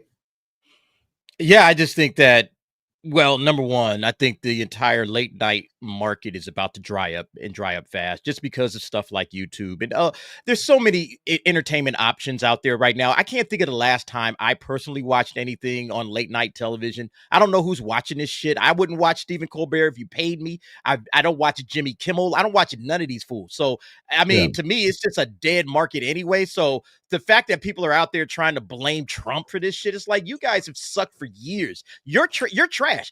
There's no reason to stay up and watch. I watched Letterman. All right. I used to watch Letterman all the time. I watched Johnny Carson. Those guys, I watched Arsenio Hall. Conan the young O'Brien. people used to watch that. Yeah, they used to watch those. We don't watch late night TV anymore. They're not making money any longer. It's a wrap, man. So yeah, I laughed at it when he tried to put it all on Trump. No, it's you, your organization. It's the way you try to, make jokes about people on the right or whatever, instead of just, being funny. These guys aren't funny. They've never been funny. I've never laughed at any of them, so like, I'm good with it. As far as I'm concerned, all of this stuff is meant to die off. And like I said, people are more in tune with, social media now than ever before. So we could just find things to watch. Back in the day, it was like, what was on at like 11:30, 12 o'clock at night if you were up? What were you going to watch? There was shit to watch. There was nothing to watch. So Johnny you turned to Carson. late night television. Infomercials are better than this shit. I would rather watch an infomercial, man. So yeah, I see no give me reason the for this juice stuff to man any exist. day over this shit, man. I mean, Slap chop. Slap chop. You know what? Sham Wow. Sham Wow. hell yeah. Wow. The Ginsu. The Gensu, yeah. There you go. Oh, the psychics, man. Don't forget the psychics. Oh, yeah. What's her name? Lady Cleo. Lady Cleo, yeah. I will read your future. Yeah. Or no, then they used to have, what were those chats? Come and Oh chat. yeah, the 9 lines and all that stuff. 900 The hotlines and Remember those? It was like before you. Oh yeah. Dude, that was the closest to free porn that we had. that was basically your dating app back in the day, was those, and all it was like 12 fucking lonely guys on a fucking phone line. But I guess my point is that, we're gone past the days of the Tonight Show when they were interesting. Johnny Carson was solid. He was great. David Letterman You was even had funny. Cecilio. Yeah. Arsenio Hall. Arsenio, yeah. Oh yeah. Yeah, man. Like, those were great late night shows. They had interesting guests. You would wait up late to talk. He'd see what they had to say. And then, they would promote a movie or an album or something like that. I just don't think that The politics got too heavy, yeah. Well, no, they're big time. And that's what really sunk late night, because, like, why do I want to sit up here and listen to this dumbass's political? Well, takes? even when I'm they out. would bring up politics back in the day, it was very benign, right? Right. Of course, they ran with the Monica Lewinsky thing, or whenever, like, Dan Quayle would misspell potato or something like that. It was always like that surface level stuff, like the most raunchy it ever got. Yeah, the raunchiest I ever think it ever got was like the Monica Lewinsky thing, and they banked on that for years. But like. Yeah. At the same time, like, look, I was looking at the numbers, because you said at the top of the show, George, that the show had been losing what, 40 or so million a year, $40 million a year. Jesus Christ! What's funny is they used to pay David Letterman $30 million a year, and it brought in $240 million in ad revenue every friggin' year. Right. And the thing is it's the politics. I think the way they did it, when they brought it up, they not only were not objective about it ever, it was again mental masturbation to their own personal wet dreams. Look at what Johnny Carson says. I dug up this clip. He explained exactly why he didn't do it. Right. People say he'll never take a serious controversy. Well, I have an answer to that. I said, now, tell me the last time that Jack Benny, Red Skelton, any comedian, used his show to do serious issues. That's not what I'm there for. Can't they see that? But you're not. Why do they think that just because you have a Tonight Show that you must deal in serious issues? That's a danger. It's a real danger. Once you start that, you start to get that self-important feeling that what you say has great import. And you know, strangely enough, you could use that show as a forum. You could sway people. And I don't think you should as an entertainer. People say, I think he just. I'm glad he said that because I mean, can you imagine if he was doing a bunch of jokes about Vietnam at that era? Oh, right. But you know what he's saying? He's saying that to me, I heard people aren't coming to my show for that. People are coming here to get away from all the other shit out there. We're going to the Tonight Show to laugh, to have a good time, to hear him crack jokes with the guests, you know, to do the amazing Karnak routines and all of that shit. That's what we came to the Tonight Show to watch. We didn't come here to hear your hot political takes. We don't really care. And it's like he says, I could do that, but, you know, then where does that lead to? Now this guy is some sort of a voice for political commentary. It's like, come on, just stay away from it. That to me is not what these late night shows should have ever done. And because they did that, they're going up in flames. Good. No, we tuned in to see Burt Reynolds get drunk and hit on Dinah Shore and fucking Siskel and Ebert argue on fucking Letterman and you know, and Jack Hanna bring on some fucking weird animals and Carson freak out. You know, that's what we tuned in for. We didn't, you know, tune in to see what your you know politics were. Nope. You know, that was bullshit. And yeah, this guy got done so. He got almost done dirtier than Letterman or Conan in a way. Yeah, he did. They screwed him. John, did Gary use that clip?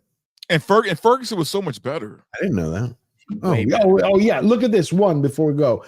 You can just tell. See, this is funny. He knew how to do politics in an entertainment show, right? In a late night show, but he did it funny. He informed you without beating you over the head, and you had a laugh. And this wasn't even it. This is just a nice opening. Anyway, I hope you all had a good holiday. I for the holiday period, was in Scotland. I enjoy going back to the country where I was born. It must be what it'd be like to be Barack Obama visiting Kenya. Do you know what I mean? Line up as a joke. I know he's not from Kenya. No, that's just a rumor put around by idiots. See, that's funny. That is funny. That's funny. It's straight up. Instead, we get this schmuck all over the place. This one guy, he has his reasons, the peanut gallery, why he believes, just listen to 20 seconds, is why he believes Colbert was fired. I wrote a comment on this. I'll tell you what it is afterwards. Stephen Colbert was the most unabashedly Christian on network television, and that's what got his show canceled. And when I tell people that, liberals get especially mad because they say, oh, Christians are always claiming that they are being persecuted. And that's not right.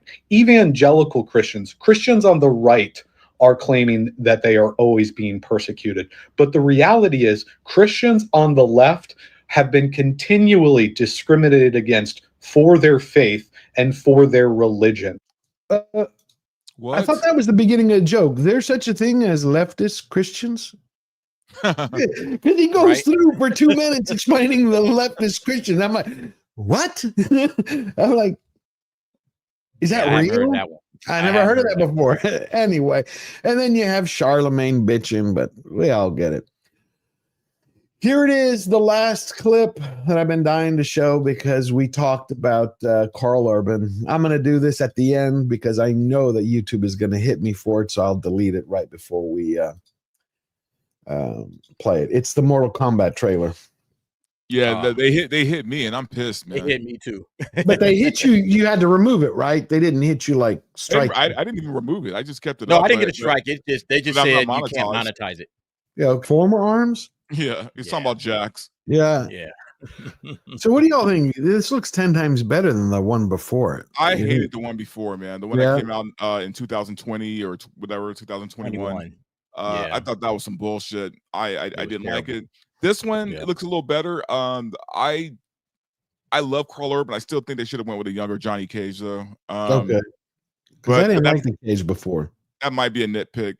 I really hate the chick that they got for Jade to play the chick with the green stick. She I just hate that actress so much, dude. She's an activist, you know, she's always slamming people for, you know, basically fans for having an opinion. Jade is gorgeous and has, you know, probably has the longest hair in the game, and this bald chick continues to, like, you know, I don't know, maybe it's in her contract that she doesn't have to at least wear a wig or something, but I think the casting there was fucking terrible. But overall, the trailer looks fine. Yeah. I still kind of miss Christopher Lambert as Raiden, but I think the best Raiden ever is from Big Trouble, man. Big Trouble in Little China. Yeah, that was kind of the thing. Is Christopher Lambert was quite white. Yeah. But that being said, no, I actually enjoyed the first film more than most people in our sphere, and I'm looking forward to this. Did you see they even had a fake Internet Movie Database page for Johnny Cage on the IMDb? Oh no, that's hilarious. Yeah, That's so nice. I bring that up real quick, but yeah, it was hilarious. Cool. So no, I'm looking forward to this, and I'm glad that they finally got Johnny in there. Yeah, that it doesn't go the way of Annihilation did back in the 90s. No, I man. hope not. Yeah. Mortal Kombat to Annihilation was some bullshit. Like that was like one of the worst fucking films. One of the worst films ever. That was a cash in. They basically just threw in every character they could think of. No plot, no story. Just, hey, look at this character. Just throw it in. Yeah. But I'm glad that they're like building something out of that first movie. The first movie wasn't that good at all. I like the backstory of Scorpion and how they showed that at the beginning of the movie. I thought that was the best parts of it though. Yeah. Once they got to the movie, the actual story they were trying, it was like, bro, this is terrible. So I'm glad the they're sad bringing part back is that actor, Hiroyuki. I always struggle with his name. The guy from Shogun. Yeah, I love him. Yeah. He is awesome. Oh, so I'm yeah. glad Great he's gonna be in this. Yeah, so I'm looking forward to seeing where they go with it. I'm glad that they didn't show all kinds of fatalities because I was expecting the trailer just to have fatality, Yeah, and me just too. like ruin everything. Like save some of that for the movie. Yeah, you know? I'm glad they looking didn't do that either.